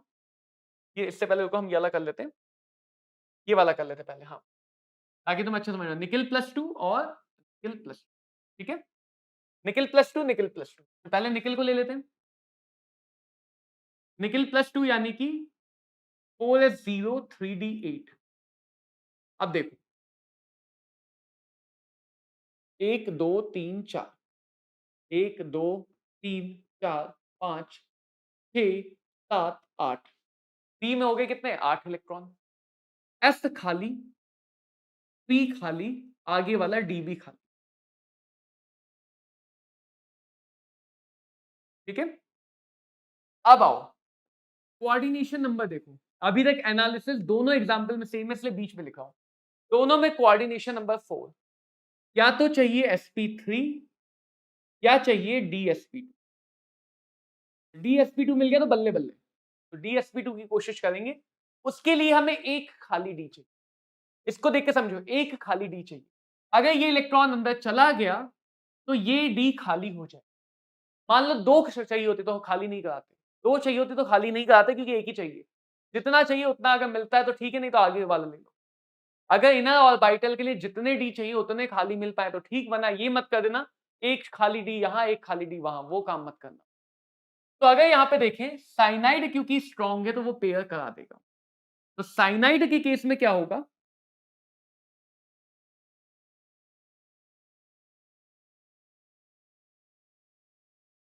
सारे इलेक्ट्रॉन पेयर्ड हो जाएंगे, जबकि Cl दोनों एटम कार्बन नहीं है तो Cl में पेयरिंग नहीं होगी। Cl के केस में पेयरिंग नहीं होगी, तो Cl वाले केस में ऐसा ही रह जाएगा निकल, जबकि यहां पेयरिंग होगी। अब पेयरिंग होगी तो अंदर वाला डी खाली मिल गया, पेयरिंग हो गई तो अंदर वाला डी खाली मिल गया, तो ये बन गया DsP2। पेयरिंग नहीं हुई, अंदर वाला डी खाली नहीं मिला, तो मजबूरी में से क्या बनना पड़ेगा, sp3। सबसे ज्यादा क्वेश्चन इसी टॉपिक पे आते हैं, कॉम्प्लेक्स कंपाउंड में सबसे ज्यादा क्वेश्चन उनके स्ट्रक्चर बेस्ड होते हैं जो वीबीटी से समझे जाते हैं। सेकंड सबसे ज्यादा क्वेश्चन आइसोमेरिज्म के। अब यहां पे DsP2 तो स्क्वायर प्लेन है, इसको कहेंगे इनर ऑर्बिटल कॉम्प्लेक्स, इसको कहेंगे आउटर ऑर्बिटल कॉम्प्लेक्स। यहां पे पेयरिंग हुई तो देखो स्पिन घटी है नहीं घटी, प्लस हाफ बचे, यहां पे कुछ नहीं बचा। तो ये बात इनर और आउटर से मत सोचना, ऐसा जरूरी नहीं कि इनर आउटर हमेशा लो और हाई हो। ये बात पेयरिंग हुई या नहीं हुई उससे सोचना, पेयरिंग हुई तो लो स्पिन कॉम्प्लेक्स, पेयरिंग नहीं हुई तो हाई स्पिन कॉम्प्लेक्स, पेयरिंग नहीं हुई तो हाई स्पिन। पेयरिंग हो गई, कोई अनपेयर नहीं बचाया, diamagnetic usually colourless, diamagnetics are usually colourless. तो कलर पे जो भी क्वेश्चन आते हैं वो सब यहीं से सॉल्व होते हैं। पैरामैग्नेटिक यूजुअली कलर्ड, पेयरिंग नहीं हुई, कुछ इलेक्ट्रॉन अनपेयर्ड बच गए तो usually coloured. Magnetic movement 2 point something, magnetic movement 2 point something, magnetic movement 2 point something. ऐसे ही यहां पे सोच सकते हो। एक एग्जांपल ये देखो बच्चों, NiNH3 होल 6, ये समझना, निकिल +2,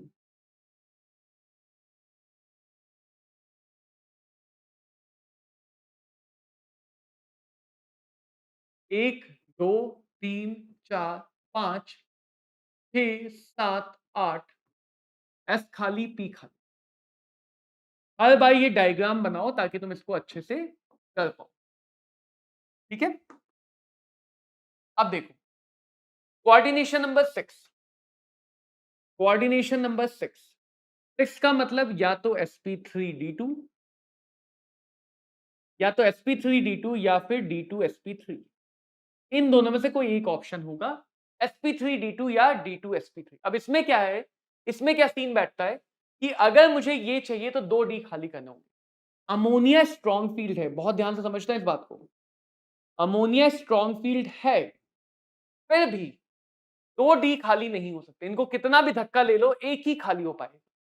ये अगर अंदर गया भी तो एक डी खाली होगा जिससे कोई फायदा नहीं होगा। हमें कितने चाहिए, 2।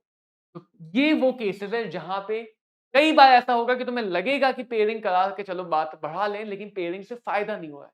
तो ऐसा नहीं है कि हर स्ट्रॉन्ग फील्ड हमेशा पेयर कराता है, ऐसे बहुत सारे केसेस, कम से कम 10-15 तुम्हें प्रैक्टिस करने हैं, तब जाके इन बात पे कमांड आएगी। अलग अलग केसेस की प्रैक्टिस करो, एटलीस्ट उतनों की प्रैक्टिस कर लो जो एग्जाम में आए हुए हैं, सब में समझो, कॉन्फ़िगरेशन लिखो, पेयरिंग नॉन पेयरिंग देखो, तब समझ में आएगा कि हाँ क्या सिनेरियो है।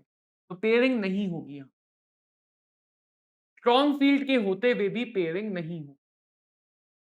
सिंपल सा हमें हाइब्रिडाइजेशन क्या मिलेगा, sp3d2 आउटर ऑर्बिटल कॉम्प्लेक्स। क्या पेयरिंग हुई, नहीं, हाई स्पिन कॉम्प्लेक्स। क्या पेयरिंग हुई, नहीं, हाई स्पिन कॉम्प्लेक्स। क्या इलेक्ट्रॉन पेयर्ड है, अनपेयर्ड, तो इलेक्ट्रॉन 2 अनपेयर्ड है, paramagnetic, magnetic movement 2 point something.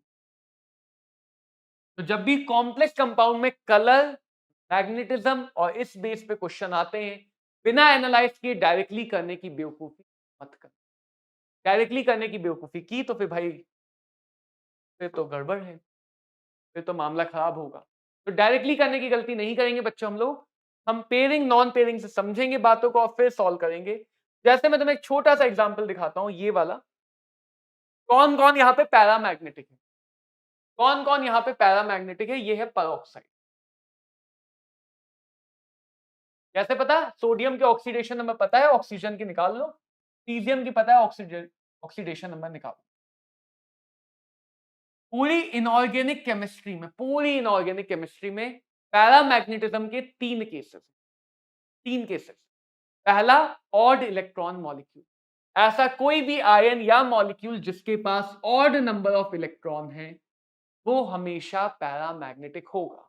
Odd number में तुम्हें एक एग्जांपल दो मिलेंगे नाइट्रोजन में, NO2 और NO, दो तीन एग्जांपल मिलेंगे हेलोजन फैमिली में, और एक एग्जांपल मिलेंगे सुपर ऑक्साइड में।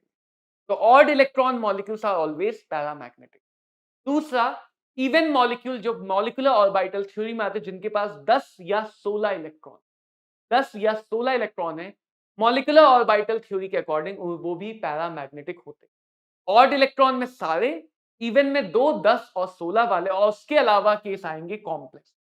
पेयरिंग हुई या नहीं हुई, वीक लाइगेंड पेयरिंग नहीं कराएगा, डेफिनेटली पैरामैग्नेटिक। पीक भी स्ट्रॉन्ग है तो पेयरिंग हो जाएगी तो डायामैग्नेटिक। CO4+2 CO स्ट्रॉन्ग है, पेयरिंग करा देगा तो डायामैग्नेटिक। तो यहां पे हमें दो कंपाउंड पैरामैग्नेटिक दिख रहे हैं, बाकी डायामैग्नेटिक। दो कंपाउंड पैरामैग्नेटिक दिख रहे हैं, बाकी डायामैग्नेटिक। कुछ भी स्ट्रॉन्ग है, अगर पेयरिंग की पॉसिबिलिटी है, कॉन्फ़िगरेशन करो, ऐसे छोड़ मत दो, कॉन्फ़िगरेशन करो, देखो कि पेयरिंग हुई या नहीं हुई, उससे समझ में आएगी बात। देखो पेयरिंग हुई या नहीं हुई, उससे समझ में आएगी। समझ पाए? इनमें से सबसे कम मैग्नेटिज्म किसका है? देखो मैं बताता हूं, सबके सब weak field ligand. Weak field में तो पेयरिंग हो ही नहीं सकती है। थर्ड सीरीज के साथ वीक फील्ड में तो पेयरिंग होगी नहीं। D5 5 अनपेयर्ड, D6 4 अनपेयर्ड, ये डी ब्लॉक की तरह क्वेश्चन।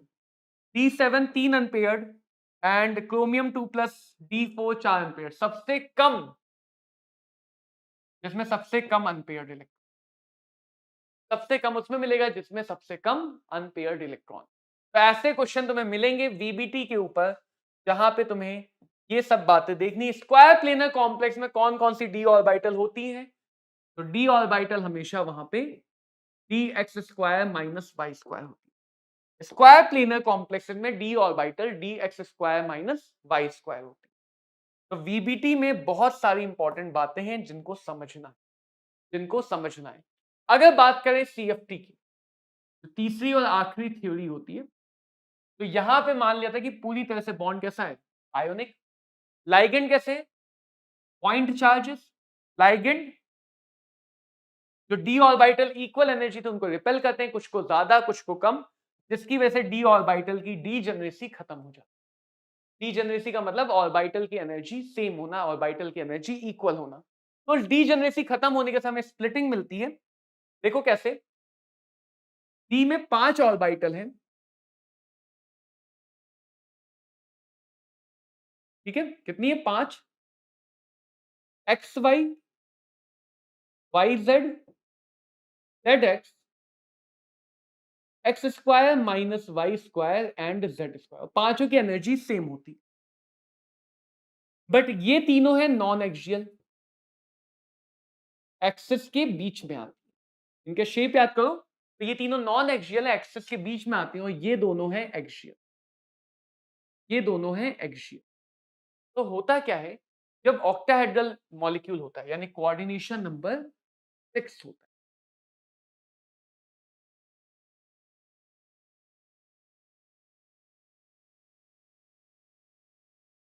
सारे लाइगेंड 90 डिग्री के एंगल यानी एक्सिस के ऊपर आते हैं, तो वो इन ऑर्बिटल को ज्यादा रिपेल करते हैं जो एक्सिस वाली हैं, तो सबकी एनर्जी बढ़ेगी, बट इन तीन की एनर्जी कम बढ़ती है और दो की एनर्जी ज्यादा बढ़ती है। इन तीन को कहा गया T2G सेट और इनको कहा गया EG। तो T2G की एनर्जी में कम बढ़ा क्योंकि उसको रिपल्शन कम मिला। लाइगेंड एक्सिस से आ रहे हैं तो वो उन ऑर्बिटल को ज्यादा रिपेल करेंगे जो एक्सिस के ऊपर है, और उनको कम रिपेल करेंगे जो एक्सिस के बीच में। इस गैप को कहा जाता है crystal field splitting energy. Crystal field splitting energy, जो यहां पे एवरेज गैप है उसको कहते हैं बेरी सेंट।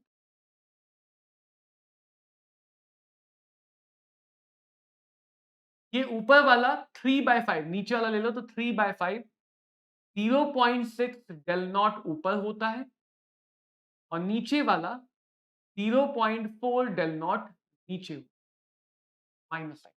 इसी तरह बच्चों अगर हमारे पास 4 लाइगेंड आए, 4 लाइगेंड आएंगे टेट्राहेड्रल शेप। 4 लाइगेंड कैसे आएंगे? Tetrahedral shape. तो टेट्राहेड्रल शेप में अगर चाहेंगे तो वो एक्सेस के बीच में आएंगे, तो वो उल्टा कर देते हैं। T2 वाला सेट ऊपर चला गया, अब G हट गया और E वाला सेट नीचे रहेगा। अब इस गैप को बोलेंगे डेल्टा टी। इस गैप को क्या बोलेंगे? Delta T. Average line is Bailey centre.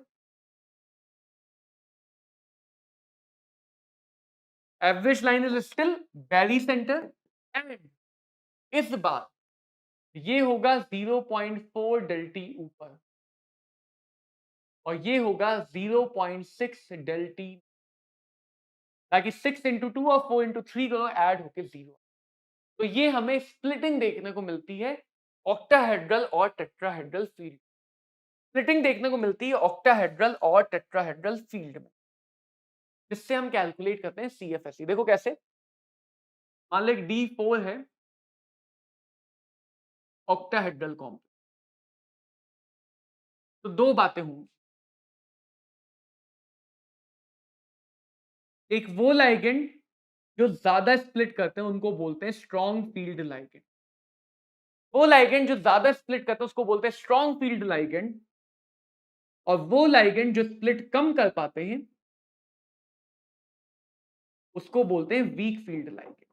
Weak field ligand अगर मैं कंपेयर करूं तो क्योंकि टेट्राहेड्रल में कम लाइगेंड आते हैं, टेट्राहेड्रल में कम लाइगेंड आते हैं, तो टेट्राहेड्रल अगर लाइगेंड सेम है 4/9 स्प्लिटिंग देता है ऑक्टाहेड्रल। टेट्राहेड्रल 4/9 स्प्लिटिंग देता है ऑक्टाहेड्रल। अब समझना, सिनेरियो समझना, ये भी वही रिजल्ट देगा जो वीबीटी दिया था, इस बात से कि उतना ही पेयरिंग करो जितनों की जरूरत है। वही बात अब यहां से भी आती है। कैसे? स्ट्रॉन्ग फील्ड है, 4 इलेक्ट्रॉन, पहले 3 इलेक्ट्रॉन तो देखो कम एनर्जी में रहना चाहेंगे, पहले 3 इलेक्ट्रॉन तो कम एनर्जी में रहना चाहेंगे। ये तुम्हें कैलकुलेट करना आना चाहिए सीएफएसई। पहले 3 इलेक्ट्रॉन कम एनर्जी में रहेंगे, यहां भी यहां भी। लेकिन जब चौथा इलेक्ट्रॉन आएगा उसके पास दो ऑप्शन है, या तो वो पेयरिंग कर ले या वो ऊपर चला जाए। अगर ऊपर ज्यादा दूर है, ऊपर ज्यादा दूर है तो एनर्जी बढ़ जाएगी और इलेक्ट्रॉन एनर्जी चाहेगा नहीं। तो अगर गैप ज्यादा है, गैप ज्यादा है, स्प्लिटिंग ज्यादा हुई, लाइगेंड स्ट्रॉन्ग था, तो इलेक्ट्रॉन प्रेफर करेगा पेयरिंग करना। P is called as pairing energy.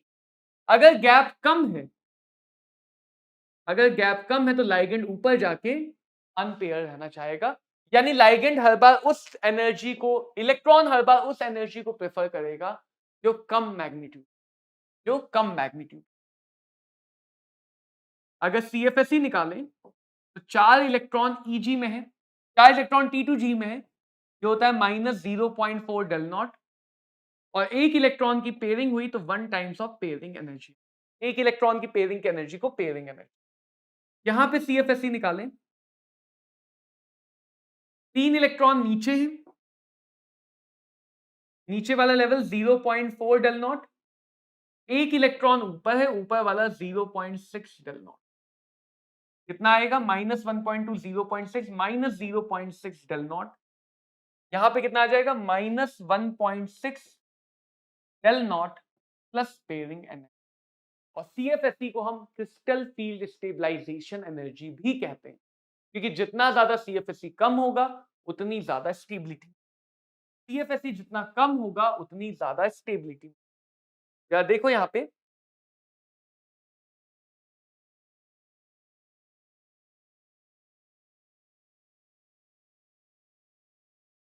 अगर मेटल की ऑक्सीडेशन नंबर ज्यादा है तो उन मेटल के लिए सीएफएसई बढ़ जाता है, यानी सीएफएसई सेम मेटल के लिए ज्यादा ऑक्सीडेशन नंबर वाला मेटल होगा तो स्प्लिटिंग ज्यादा होगी, स्प्लिटिंग ज्यादा होगी। मेटल का साइज बढ़ता है तो भी सीएफएसई बढ़ती है, यानी सेम लाइगेंड है, सेम सब कुछ है। मान लो निकिल और पैलेडियम है, तो निकिल के लिए सीएफएसई कम होगा, पैलेडियम के लिए ज्यादा होगा, इसीलिए नीचे वालों के साथ वीक स्ट्रॉन्ग बन जाता है।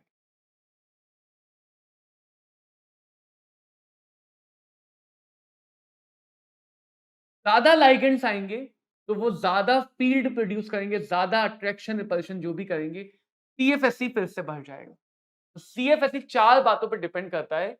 मेटल के ऊपर के चार्ज, साइज और नंबर ऑफ लाइगेंड के साथ बढ़ता है। और चौथा है नेचर ऑफ लाइगेंड।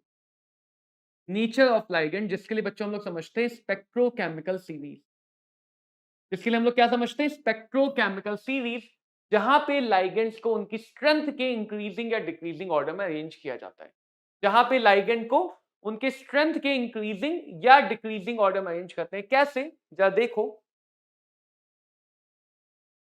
अगर तुम ध्यान दो तो usually nitrogen donor atom, bipyridine, phenanthrene, nitrogen या कार्बन डोनर एटम ज्यादा पावरफुल है। तुम ये भी समझ सकते हो, देखो हेलोजन, सल्फर, ऑक्सीजन, नाइट्रोजन, मतलब नाइट्रोजन के आगे carbon. Along the period CFSC घट रहा है, अलोंग द पीरियड सीएफएससी घट रहा है, ये भी समझ सकते हो। तो थोड़े बहुत याद रखो। अगर तुम इतना भी याद रख लेते हो कि नाइट्रोजन और कार्बन के डोनर वाले स्ट्रॉन्ग फील्ड है, ऑक्सीजन या हेलोजन डोनर एटम वाले वीक फील्ड। थायोसाइनेट जब नाइट्रोजन से डोनेट करा था स्ट्रॉन्ग फील्ड की कैटेगरी में है, लेकिन जब यहां पे सल्फर डोनर एटम है तो यही वीक फील्ड कैटेगरी में। कभी कभी जैसे कोबाल्ट के लिए, कोबाल्ट का चार्ज बढ़ा +3, तो ये दोनों भी स्ट्रॉन्ग में चले आते हैं। तो लाइगेंड की स्ट्रेंथ को हम कंपेयर करते हैं यूजिंग दिस थिंग। अब देखो इस पे क्वेश्चन कैसे बनते हैं वो समझो। पहले तो ये डायरेक्ट क्वेश्चन, टेट्राहेड्रल और ऑक्टाहेड्रल स्प्लिटिंग में क्या रिलेशन है? 4/9। टेट्राहेड्रल और ऑक्टाहेड्रल स्प्लिटिंग में क्या रिलेशन है? 4/9।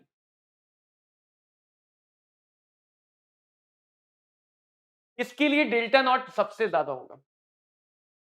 सारे कोबाल्ट +3, पहले मेटल चेक कर लो, metal same, charge same, nature बचा। Oxygen donor, nitrogen donor, oxygen donor, carbon donor. Carbon donor सबसे पावरफुल, तो इसके लिए सीएफएससी सबसे ज्यादा हो, स्प्लिटिंग सबसे ज्यादा हो। समझ पाए? ऐसे क्वेश्चन मिल जाएंगे।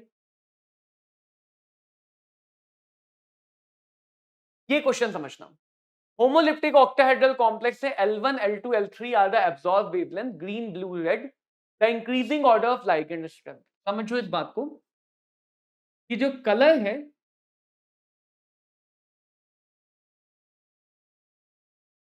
वो आता है डी ट्रांजिशन। सपोज एक इलेक्ट्रॉन T2G सेट में, वहां से फोटोन आए और इस फोटोन की एनर्जी अगर स्प्लिटिंग एनर्जी के बराबर है, स्प्लिटिंग एनर्जी के बराबर है, तो ये इलेक्ट्रॉन उसको एब्जॉर्ब करके ऊपर चला जाए, ये इलेक्ट्रॉन एब्जॉर्ब करके ऊपर चला जाएगा और वही नीचे आते समय कलर दिखाएगा। तो इसको बोलते हैं डी ट्रांजिशन। D transition. और एनर्जी और वेवलेंथ इनवर्स होते हैं। समझ में आना चाहिए कि जो फोटोन एब्जॉर्ब हो रहा है, अगर उस फोटोन के एब्जॉर्प्शन में स्प्लिटिंग ज्यादा है तो ज्यादा एनर्जी का फोटोन एब्जॉर्ब होगा, वेवलेंथ कम होगा।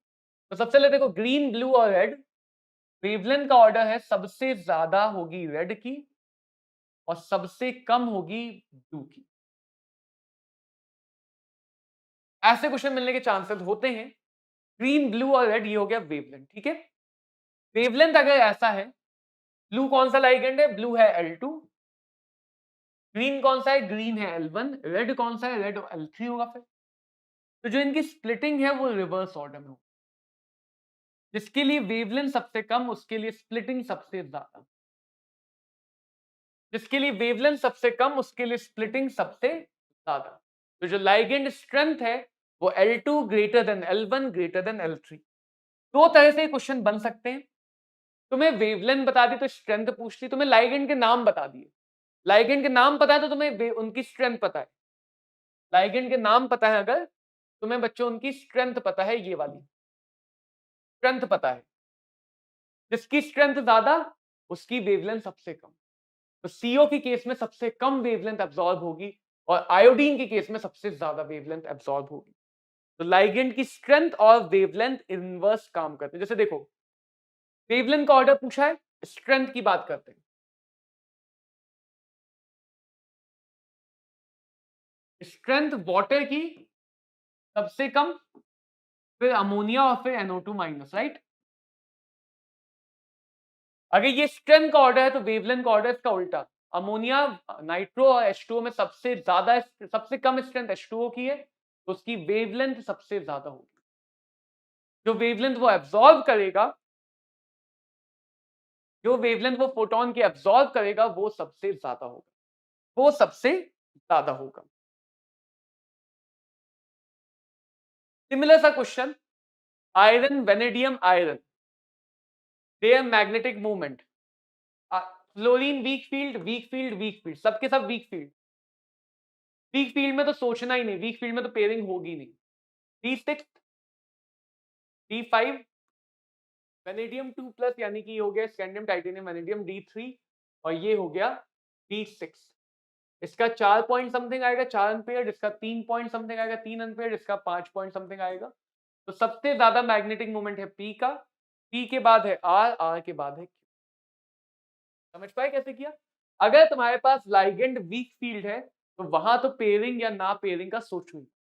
पेयरिंग होगी या नहीं होगी कब सोचोगे? जब लाइगेंड स्ट्रांग हो, वहां पे सारा खेल है।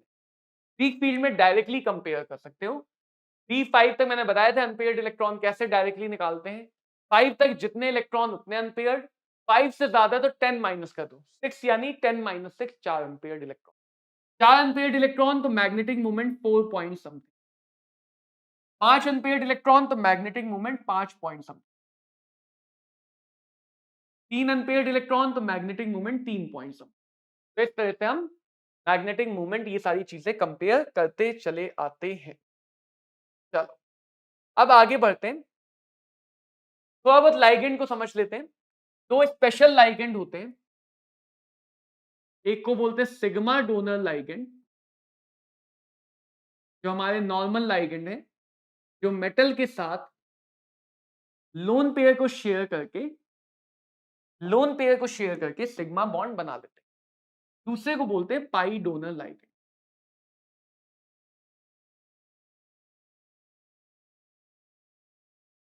इसमें कुछ स्पेशल है, जैसे जीसस सॉल्ट होता है प्लैटिनम +2 का, 3 chlorine normal sigma donor ligand होता है। 3 क्लोरीन नॉर्मल सिग्मा बॉन्ड बनाते हैं, सिग्मा डोनर लाइगेंड। बाहर होता है एक पोटेशियम आयन KPPCl3, और एक होता है इथाइलिन। क्या होता है? इथाइलिन। क्योंकि पाई बॉन्ड भी न्यूक्लियोफिलिक, तो यहां पे समझना है जो नॉर्मल सिग्मा डोनर है वो तो लोन पेयर डोनेट कर रहा है, लोन पेयर डोनेट करके सिग्मा बॉन्ड बना रहा है। कभी कभी लाइगेंड अपने पाई बॉन्ड को ही डोनेट कर देते हैं, तो ऐसे लाइगेंड को बोलते हैं पाई डोनर लाइगेंड। ऐसे लाइगेंड को क्या बोलते हैं? Pi donor ligand.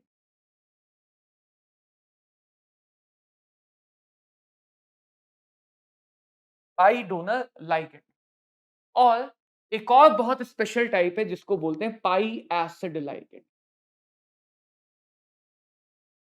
पाई एसिड में तुम्हें एक ही एग्जांपल समझना बहुत इंपॉर्टेंट है, कार्बन मोनोऑक्साइड,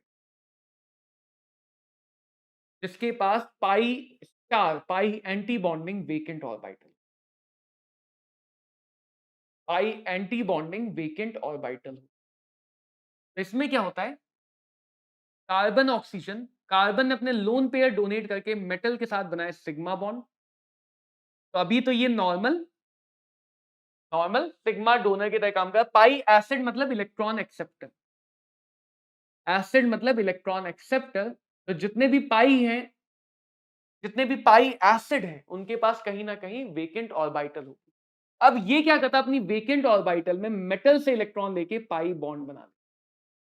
तो ऐसे लाइगेंड जो पार्शियल डबल बॉन्ड कैरेक्टर दिखा सके उनको बोलते हैं पाई एसिड लाइगेंड। तो ये जो मेटल कार्बोनिल्स हैं बहुत इंपॉर्टेंट होते हैं। These metal carbonyls which are pi acid ligands are very very important, क्योंकि कार्बन मोनोऑक्साइड यहां पे डबल बॉन्ड बना के ऑटोमेटिकली स्ट्रेंथ को बढ़ा देगा। कार्बन मोनोऑक्साइड डबल बॉन्ड बना के ऑटोमेटिकली स्ट्रेंथ को क्या कर देगा? बढ़ा देगा।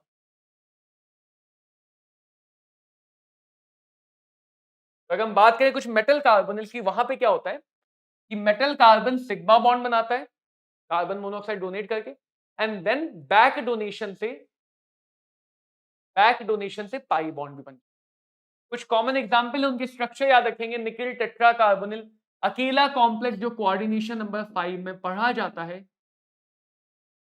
मोनो, ये पॉलीन्यूक्लिक कॉम्प्लेक्स जहां पे दो सेंट्रल एटम है, पॉलीन्यूक्लिक दो सेंट्रल एटम, इसके स्ट्रक्चर इंपॉर्टेंट है। यहाँ पे 3 कार्बन मोनोऑक्साइड साइड में, 2 कार्बन मोनोऑक्साइड बीच में है, जो काम कर रहे हैं ब्रिज का। इनको बोलते हैं ब्रिजिंग लाइगेंड। क्या बोलते हैं? Bridging ligand. ठीक है बच्चों, जैसे इसमें बात की जाए, FeCO5 में Fe और C बॉन्ड के बीच में दोनों टाइप का कैरेक्टर होता है, सिग्मा बी और पाई बी। Fe और कार्बन के बीच में दोनों टाइप का कैरेक्टर होता है, सिग्मा कैरेक्टर और पाई कैरेक्टर, दोनों टाइप का कैरेक्टर यहां पे मिलता है।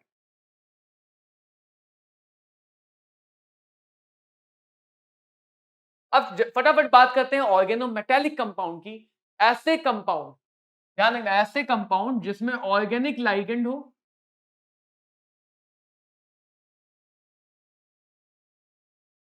ऑर्गेनिक लाइगेंड के साथ मेटल हो, और लाइगेंड और मेटल के बीच में डायरेक्ट सिग्मा बॉन्ड।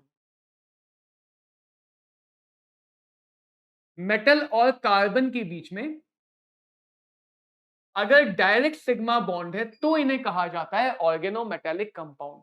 जहां पे मेटल और कार्बन के बीच में डायरेक्ट बॉन्ड होता है, उनको कहते हैं ऑर्गेनोमेटेलिक कंपाउंड। बच्चे क्वेश्चन देखते हैं हम। यहाँ पे क्या देखिए, which of the following is organometallic compound. देखो यहाँ पे हर जगह ऑर्गेनिक लाइगेंड प्रेजेंट है, लेकिन सिर्फ ऑर्गेनिक लाइगेंड प्रेजेंट होना ऑर्गेनोमेटेलिक कंपाउंड की कंडीशन नहीं है। ऑर्गेनोमेटेलिक में क्या है, यहाँ पे ऑक्सीजन बॉन्डेड है, तो ये नहीं होगा। ऑक्सीजन मेटल से बॉन्ड बना है, ये भी नहीं होगा। ऑक्सीजन मेटल से बॉन्ड बना है, ये भी नहीं होगा। यहाँ पे कार्बन डायरेक्ट बॉन्ड बना रहा है, ये आंसर। जैसे ऑर्गेनोमेटेलिक ग्रिग्नार्ड रिएक्शन, या जितने भी हम ऑर्गेनिक केमिस्ट्री में पढ़ते हैं उनको बोलते हैं ऑर्गेनोमेटेलिक कंपाउंड। अब अगर बात करें आइसोमेरिज्म की, तो isomerism second most important topic है कोऑर्डिनेशन कंपाउंड में। इसमें तुम्हें कुछ केसेस समझने हैं या याद रखने हैं।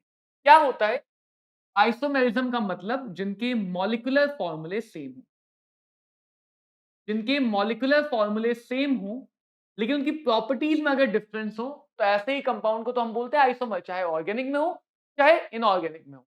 यहां भी दो टाइप की आइसोमेरिज्म है। स्ट्रक्चर, जहां पे स्ट्रक्चर अलग हो, और स्टीरियो, जहां पे ओरिएंटेशन अलग। तो यार ध्यान से समझना यार, स्ट्रक्चर में नाम अलग अलग है, वहां पे चेन पोजीशन ये सब थे। यहां पे पहला है लिंकेज।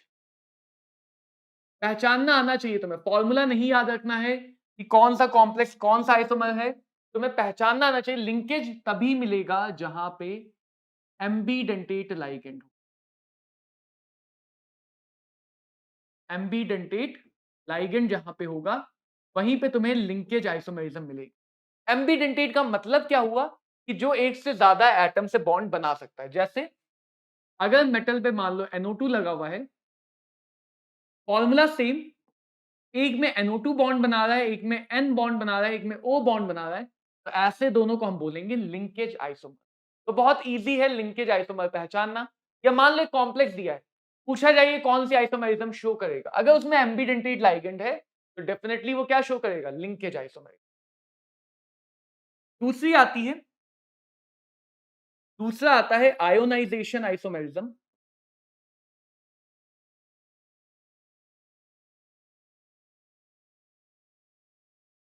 आयोनाइजेशन आइसोमेरिज्म की कंडीशन है कि जो हमारा कॉम्प्लेक्स है वो कैटायोनिक हो,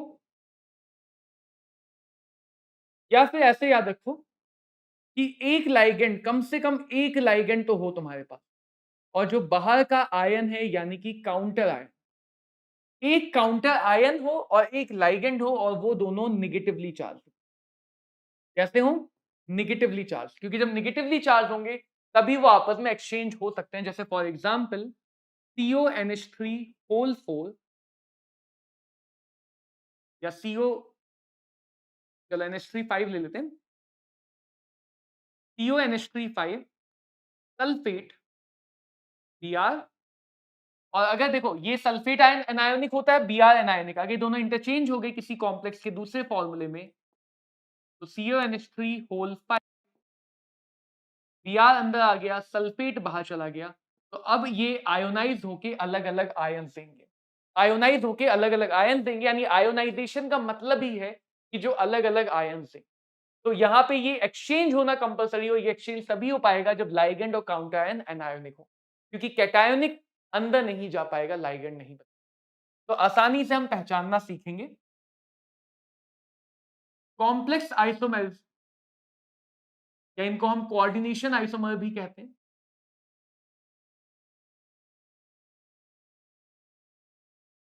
तो कॉम्प्लेक्स होने के लिए हमारे पास दोनों के दोनों कैटायोनिक और एनायोनिक कॉम्प्लेक्स होने।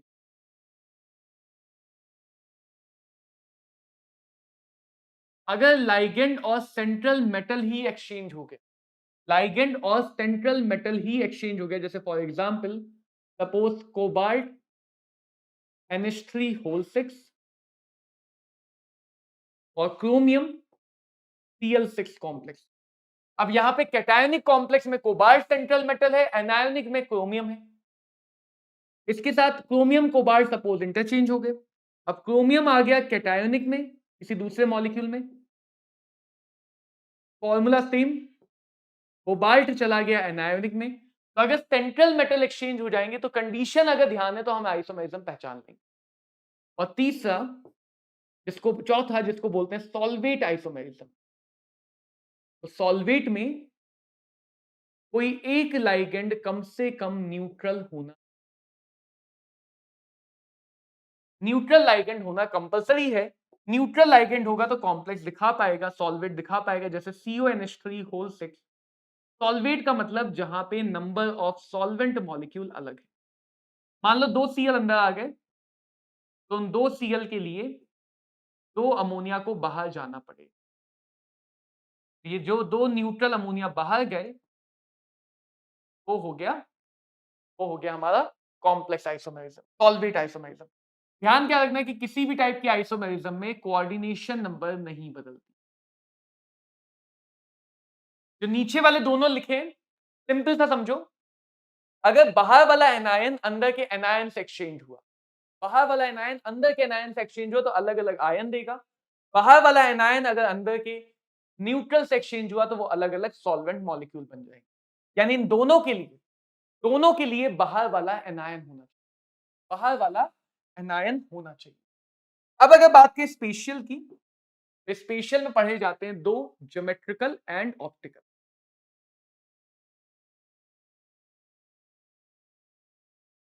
ज्योमेट्रिकल में टेट्राहेड्रल नहीं दिखाते हैं, क्योंकि टेट्राहेड्रल में सारी पोजीशन सेम है। यानी ज्योमेट्रिकल आइसोमेरिज्म या तो तुम्हें कोऑर्डिनेशन नंबर 4 में स्क्वायर प्लेनर दिखाएंगे, या कोऑर्डिनेशन नंबर 6 में ऑक्टाहेड्रल कॉम्प्लेक्स दिखाएंगे। देखो स्क्वायर प्लेनर मान लो Ma2B2 है। A2B2 का मतलब दो टाइप की लाइगेंड है, टोटल 4, दो टाइप की लाइगेंड है और दोनों हमारे पास मोनोडेंटेट है। तो एक पॉसिबिलिटी दोनों ए बगल में आ जाए 90 डिग्री पे। एंगल से सोचोगे तो ज्यादा इजीली समझ में आता है। स्क्वायर प्लेनर में हमारे सामने दो एंगल हैं 90 और 180।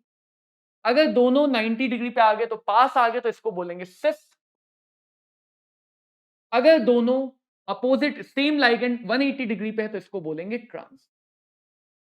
क्या बोलेंगे? ट्रांस। स्क्वायर प्लेनर में एक और केस समझ लेते हैं, MABCD। अब यहां पे देखो 180 सोचो, ए के अपोजिट बी, ए के अपोजिट सी और ए के अपोजिट डी। क्योंकि बाकी 90 डिग्री कहीं भी लगाओ तो सी और डी जो बचे कहीं भी लगा दो, बी और डी जो बचे कहीं भी लगा दो, बी और सी बचे कहीं भी लगा दो। तो अगर MABCD यानी चारों अलग हैं तो ये हमें 3 आइसोमर दिखा सकता है। इनमें से किसी भी दो को सिस कहते हैं और एक को ट्रांस कहते हैं।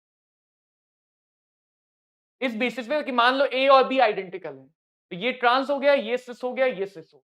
तो किन्हीं भी दो को आइडेंटिकल मानोगे तो हमेशा दो सिस रहेंगे और एक ट्रांस रहेगा, दो सिस रहेंगे और एक ट्रांस रहेगा। इसी तरह अगर सोचा जाए ऑक्टाहेड्रल कॉम्प्लेक्स Ma4B2, ऑक्टाहेड्रल में बच्चों हमारे पास 180 डिग्री, हमेशा कम एंगल से सोचो सुखी रहोगे। 180 डिग्री वाली एक ही पोजीशन। क्या पॉसिबिलिटी? जो कम है दोनों बी आ गए 180 डिग्री पे, या दोनों बी आ जाए 90 डिग्री। अगर दोनों बी 180 डिग्री पे दूर है तो इसको बोलते हैं ट्रांस, दोनों बी पास आ गए तो इसको बोलते हैं सिस। डाइडेंटेट लिगेंड आ जाए तो ए और ए को ज्वाइन कर दो तो वो डाइडेंटेट का केस बन जाएगा, यानी कि जैसे M double A whole twice बी2, M double A whole twice बी2। तो यहां पे देखो वही बी दो है, दोनों बी 180 डिग्री पे, या दोनों बी 90 डिग्री। ठीक है, डबल ए होल ट्वाइस मतलब ए डाइडेंटेट ही जुड़ा हुआ, जैसे इथाइलिन डाइमाइन। तो जोड़ दो दोनों को, दोनों पास वाले को जोड़ दो, तो यहां भी हमें दो मिल जाएंगे ट्रांस और सिस, ट्रांस और सिस। एक और केस समझना है ऑक्टाहेड्रल में भी, विच इज MA3। MA3B3 में क्या है, या तो तीनों बी पास में हो, पास मतलब 90 डिग्री पे, या फिर तीनों बी में से कोई दो बी 180 डिग्री। अगर एक ही जैसे लाइगेंड 90 डिग्री पे हैं सारे, इसको बोलते हैं फेशियल या फैक, फेशियल आइसोमरिज्म, और इसको बोलते हैं मेरीडियोनल आइसोमरिज्म। क्या बोलते हैं, मेरीडियोनल। तो हमें बस इतना समझना है कि देखो स्क्वायर प्लेनर और अगर ऑक्टाहेड्रल की बात की जाए, डिसाइड करो 180 डिग्री, क्योंकि 180 डिग्री पोजीशन अगर तुमने फाइनलाइज कर ली तो बचा हुआ जो भी है वो 90 डिग्री पे।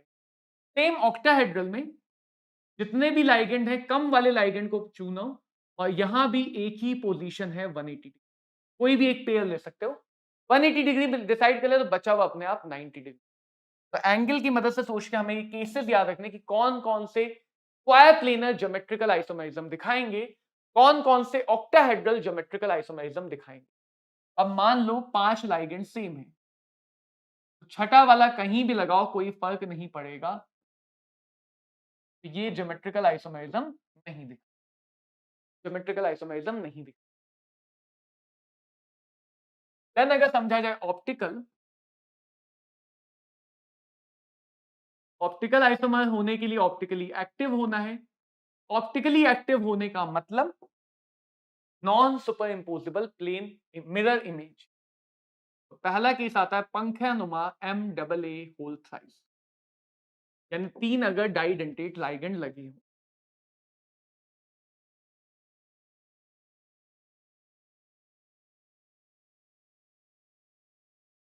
इसकी मिरर इमेज लेते हैं,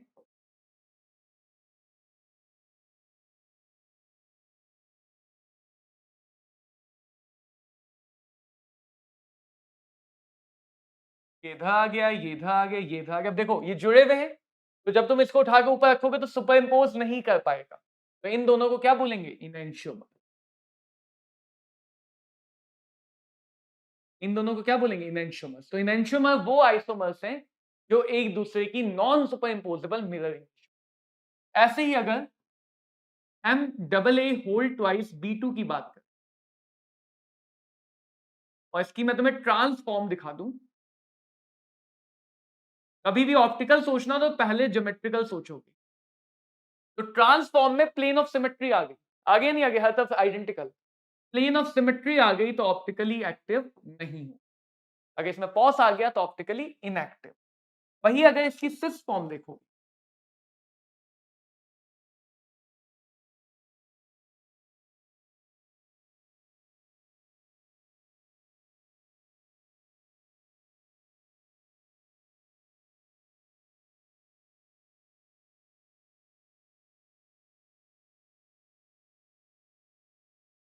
अब इस जुड़े होने की वजह से इसको उठा के ऊपर रखोगे तो सुपर इम्पोज होगा, नहीं होगा। ये इधर है, ये इधर है, तो ये दोनों क्या बन गए, इनएंशियोमर।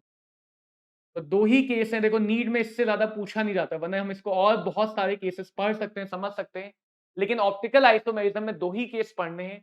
इसकी सिस फॉर्म एक्टिव है, ट्रांसफॉर्म इनएक्टिव है, इसमें सिर्फ ट्रांस तो नहीं मिलेगा, सारे लाइगेंड एक जैसे हैं, इसमें हमें सिर्फ एक ही फॉर्म मिलेगी जो फॉर्म ऑप्टिकली एक्टिव है। तो MAA होल साइज यानी 3 पंखे लगे हों तो भी एक्टिव है, 2 पंखों में सिस वाली फॉर्म है, नेबरिंग वाली फॉर्म है तो एक्टिव। तो ये बात होती बच्चों ऑप्टिकल आइसोमेरिज्म। जैसा कि इसमें देखा जाए कौन सा ऑप्टिकल आइसोमेरिज्म दिखाएगा, पेंटामाइन नाइट्रो कोबाल्ट। देखो कोबाल्ट यानी मेटल, पेंटामाइन पांचों एक जैसे, नाइट्रो अलग। केस बना लो आसानी से समझ में आएगा। Diamine dichloro platinum, platinum diamine यानी दो एक जैसे, डाई क्लोरो दो एक जैसे। चार वाला तो ऑप्टिकल आइसोमेरिज्म दिखाता ही नहीं। ट्रांस डाई साइनो बिस इथाइलिन डाइमाइन, इथाइलिन डाइमाइन डाइडेंटेट, तो ये वाला हो गया एम। इथाइलिन डाइमाइन दो है और साइनो जो मोनोडेंटेट है वो भी दो, इसका transform. Tris ethylene diamine cobalt 3 bromide, tris का मतलब 3, ethylene diamine is a didentate ligand. तो ये वाला केस मिल गया जो ऑप्टिकल आइसोमेरिज्म दिखा सकता है, ये वाला केस मिल गया जो ऑप्टिकल आइसोमेरिज्म दिखा सकता है। तो ये सारी बातें बच्चों तुम्हें कोऑर्डिनेशन कंपाउंड नाम के चैप्टर में समझनी है, पढ़नी है और बहुत अच्छे से याद रखना है। अगली जो आखिरी बात समझी जाती है, देखो कलर वाला तो पैरामैग्नेटिक डायामैग्नेटिक से समझोगे। आईयूपीएसी नेमिंग में सिंपल तरीका है, नेम देख के पहचान में आ जाएगा। लाइगेंड का नेम कैसे लिखना है वही ऑर्गेनिक वाले तरीके हैं। एप्लीकेशन के कुछ सेक्शन बहुत इंपॉर्टेंट है जहां से डायरेक्टली क्वेश्चन बनता है, जैसे ये सब हम यूज करते हैं इन अवर इंस्ट्रूमेंटल एनालिसिस। वाटर की हार्डनेस के लिए सोडियम ईडीटीए कॉम्प्लेक्स से टाइट्रेशन कराते हैं। वाटर की हार्डनेस के लिए सोडियम ईडीटीए आयन से, ये तुमने देखा होगा रेजिन मेथड। कुछ एक्सट्रैक्शन जैसे गोल्ड और साइनाइड का एक्सट्रैक्शन करते हैं, गोल्ड और सिल्वर का, वो भी कॉम्प्लेक्स बना के करते हैं, ठीक है, गोल्ड और सिल्वर का। प्यूरिफिकेशन में भी यूज होता है, मॉन्ड प्रोसेस एक्सट्रैक्शन की, मेटलर्जी की मॉन्ड प्रोसेस में भी कॉम्प्लेक्स बनता है। एप्लीकेशन का मतलब कहां कहां पे कॉम्प्लेक्स बनता है। बहुत ज्यादा इंपॉर्टेंट, हीमोग्लोबिन भी एक कॉम्प्लेक्स होता है which is of iron, which is of iron. Vitamin B12 भी कॉम्प्लेक्स होता है which is of cobalt, cobalt. Chlorophyll जो कलर देता है वो भी कॉम्प्लेक्स होता है ऑफ मैग्नीशियम। तो ये डायरेक्टली कई बार एग्जाम्पल पूछे जाते हैं, डायरेक्टली कई बार एग्जाम्पल पूछे जाते हैं। Wilkinson catalyst, triphenyl phosphine rhodium chloride एक बहुत इंपॉर्टेंट कैटलिस्ट। और यहां पे आता है एक और बहुत important compound which is cisplatin, cisplatin जो कैंसर ट्रीटमेंट में काम आता है, कैंसर ट्रीटमेंट में काम आता है, which is PT MA2B2 type का है, इसे कहते हैं सिस्प्लैटिन, ये MA2B2 है। तो ये ज्योमेट्रिकल आइसोमेरिज्म की भी एप्लीकेशन है। इस सिस फॉर्म ज्योमेट्रिकली अलग है, ट्रांसफॉर्म ज्योमेट्रिकली अलग है। Cis form can be use for cancer treatment, transform का कोई ऐसा पर्टिकुलर यूज नहीं है। बहुत बार पूछते हैं कि कैंसर ट्रीटमेंट में किसको यूज किया जाता है, तो एक बार ये सारे एग्जाम्पल याद रखने हैं क्योंकि इन एग्जाम्पल से क्वेश्चन आते हैं, इन एग्जाम्पल से क्वेश्चन आते हैं। तो इसी के साथ बच्चों ये कोऑर्डिनेशन कंपाउंड नाम का चैप्टर हम यहीं पे खत्म करेंगे। इसके जितने भी प्रीवियस ईयर क्वेश्चन है वो सॉल्व करो, तुम देखोगे ज्यादातर क्वेश्चन बीबीटी से, आइसोमेरिज्म से या एप्लीकेशन, बहुत कम मेमोरी बेस्ड क्वेश्चन आते हैं यहाँ पे। ज्यादातर paramagnetic, diamagnetic, inner orbital, outer orbital, इस टाइप के क्वेश्चन मिलेंगे। तो मिलते हैं बच्चों अगले चैप्टर के साथ, पढ़ते रहो, क्वेश्चन लगाओ, बहुत ज्यादा क्वेश्चन की प्रैक्टिस करो, ये आखिरी समय उन्हीं क्वेश्चन की प्रैक्टिस करें। मिलेंगे अगले सेशन में, तब तक पढ़ते रहो। All the very best, thank you all.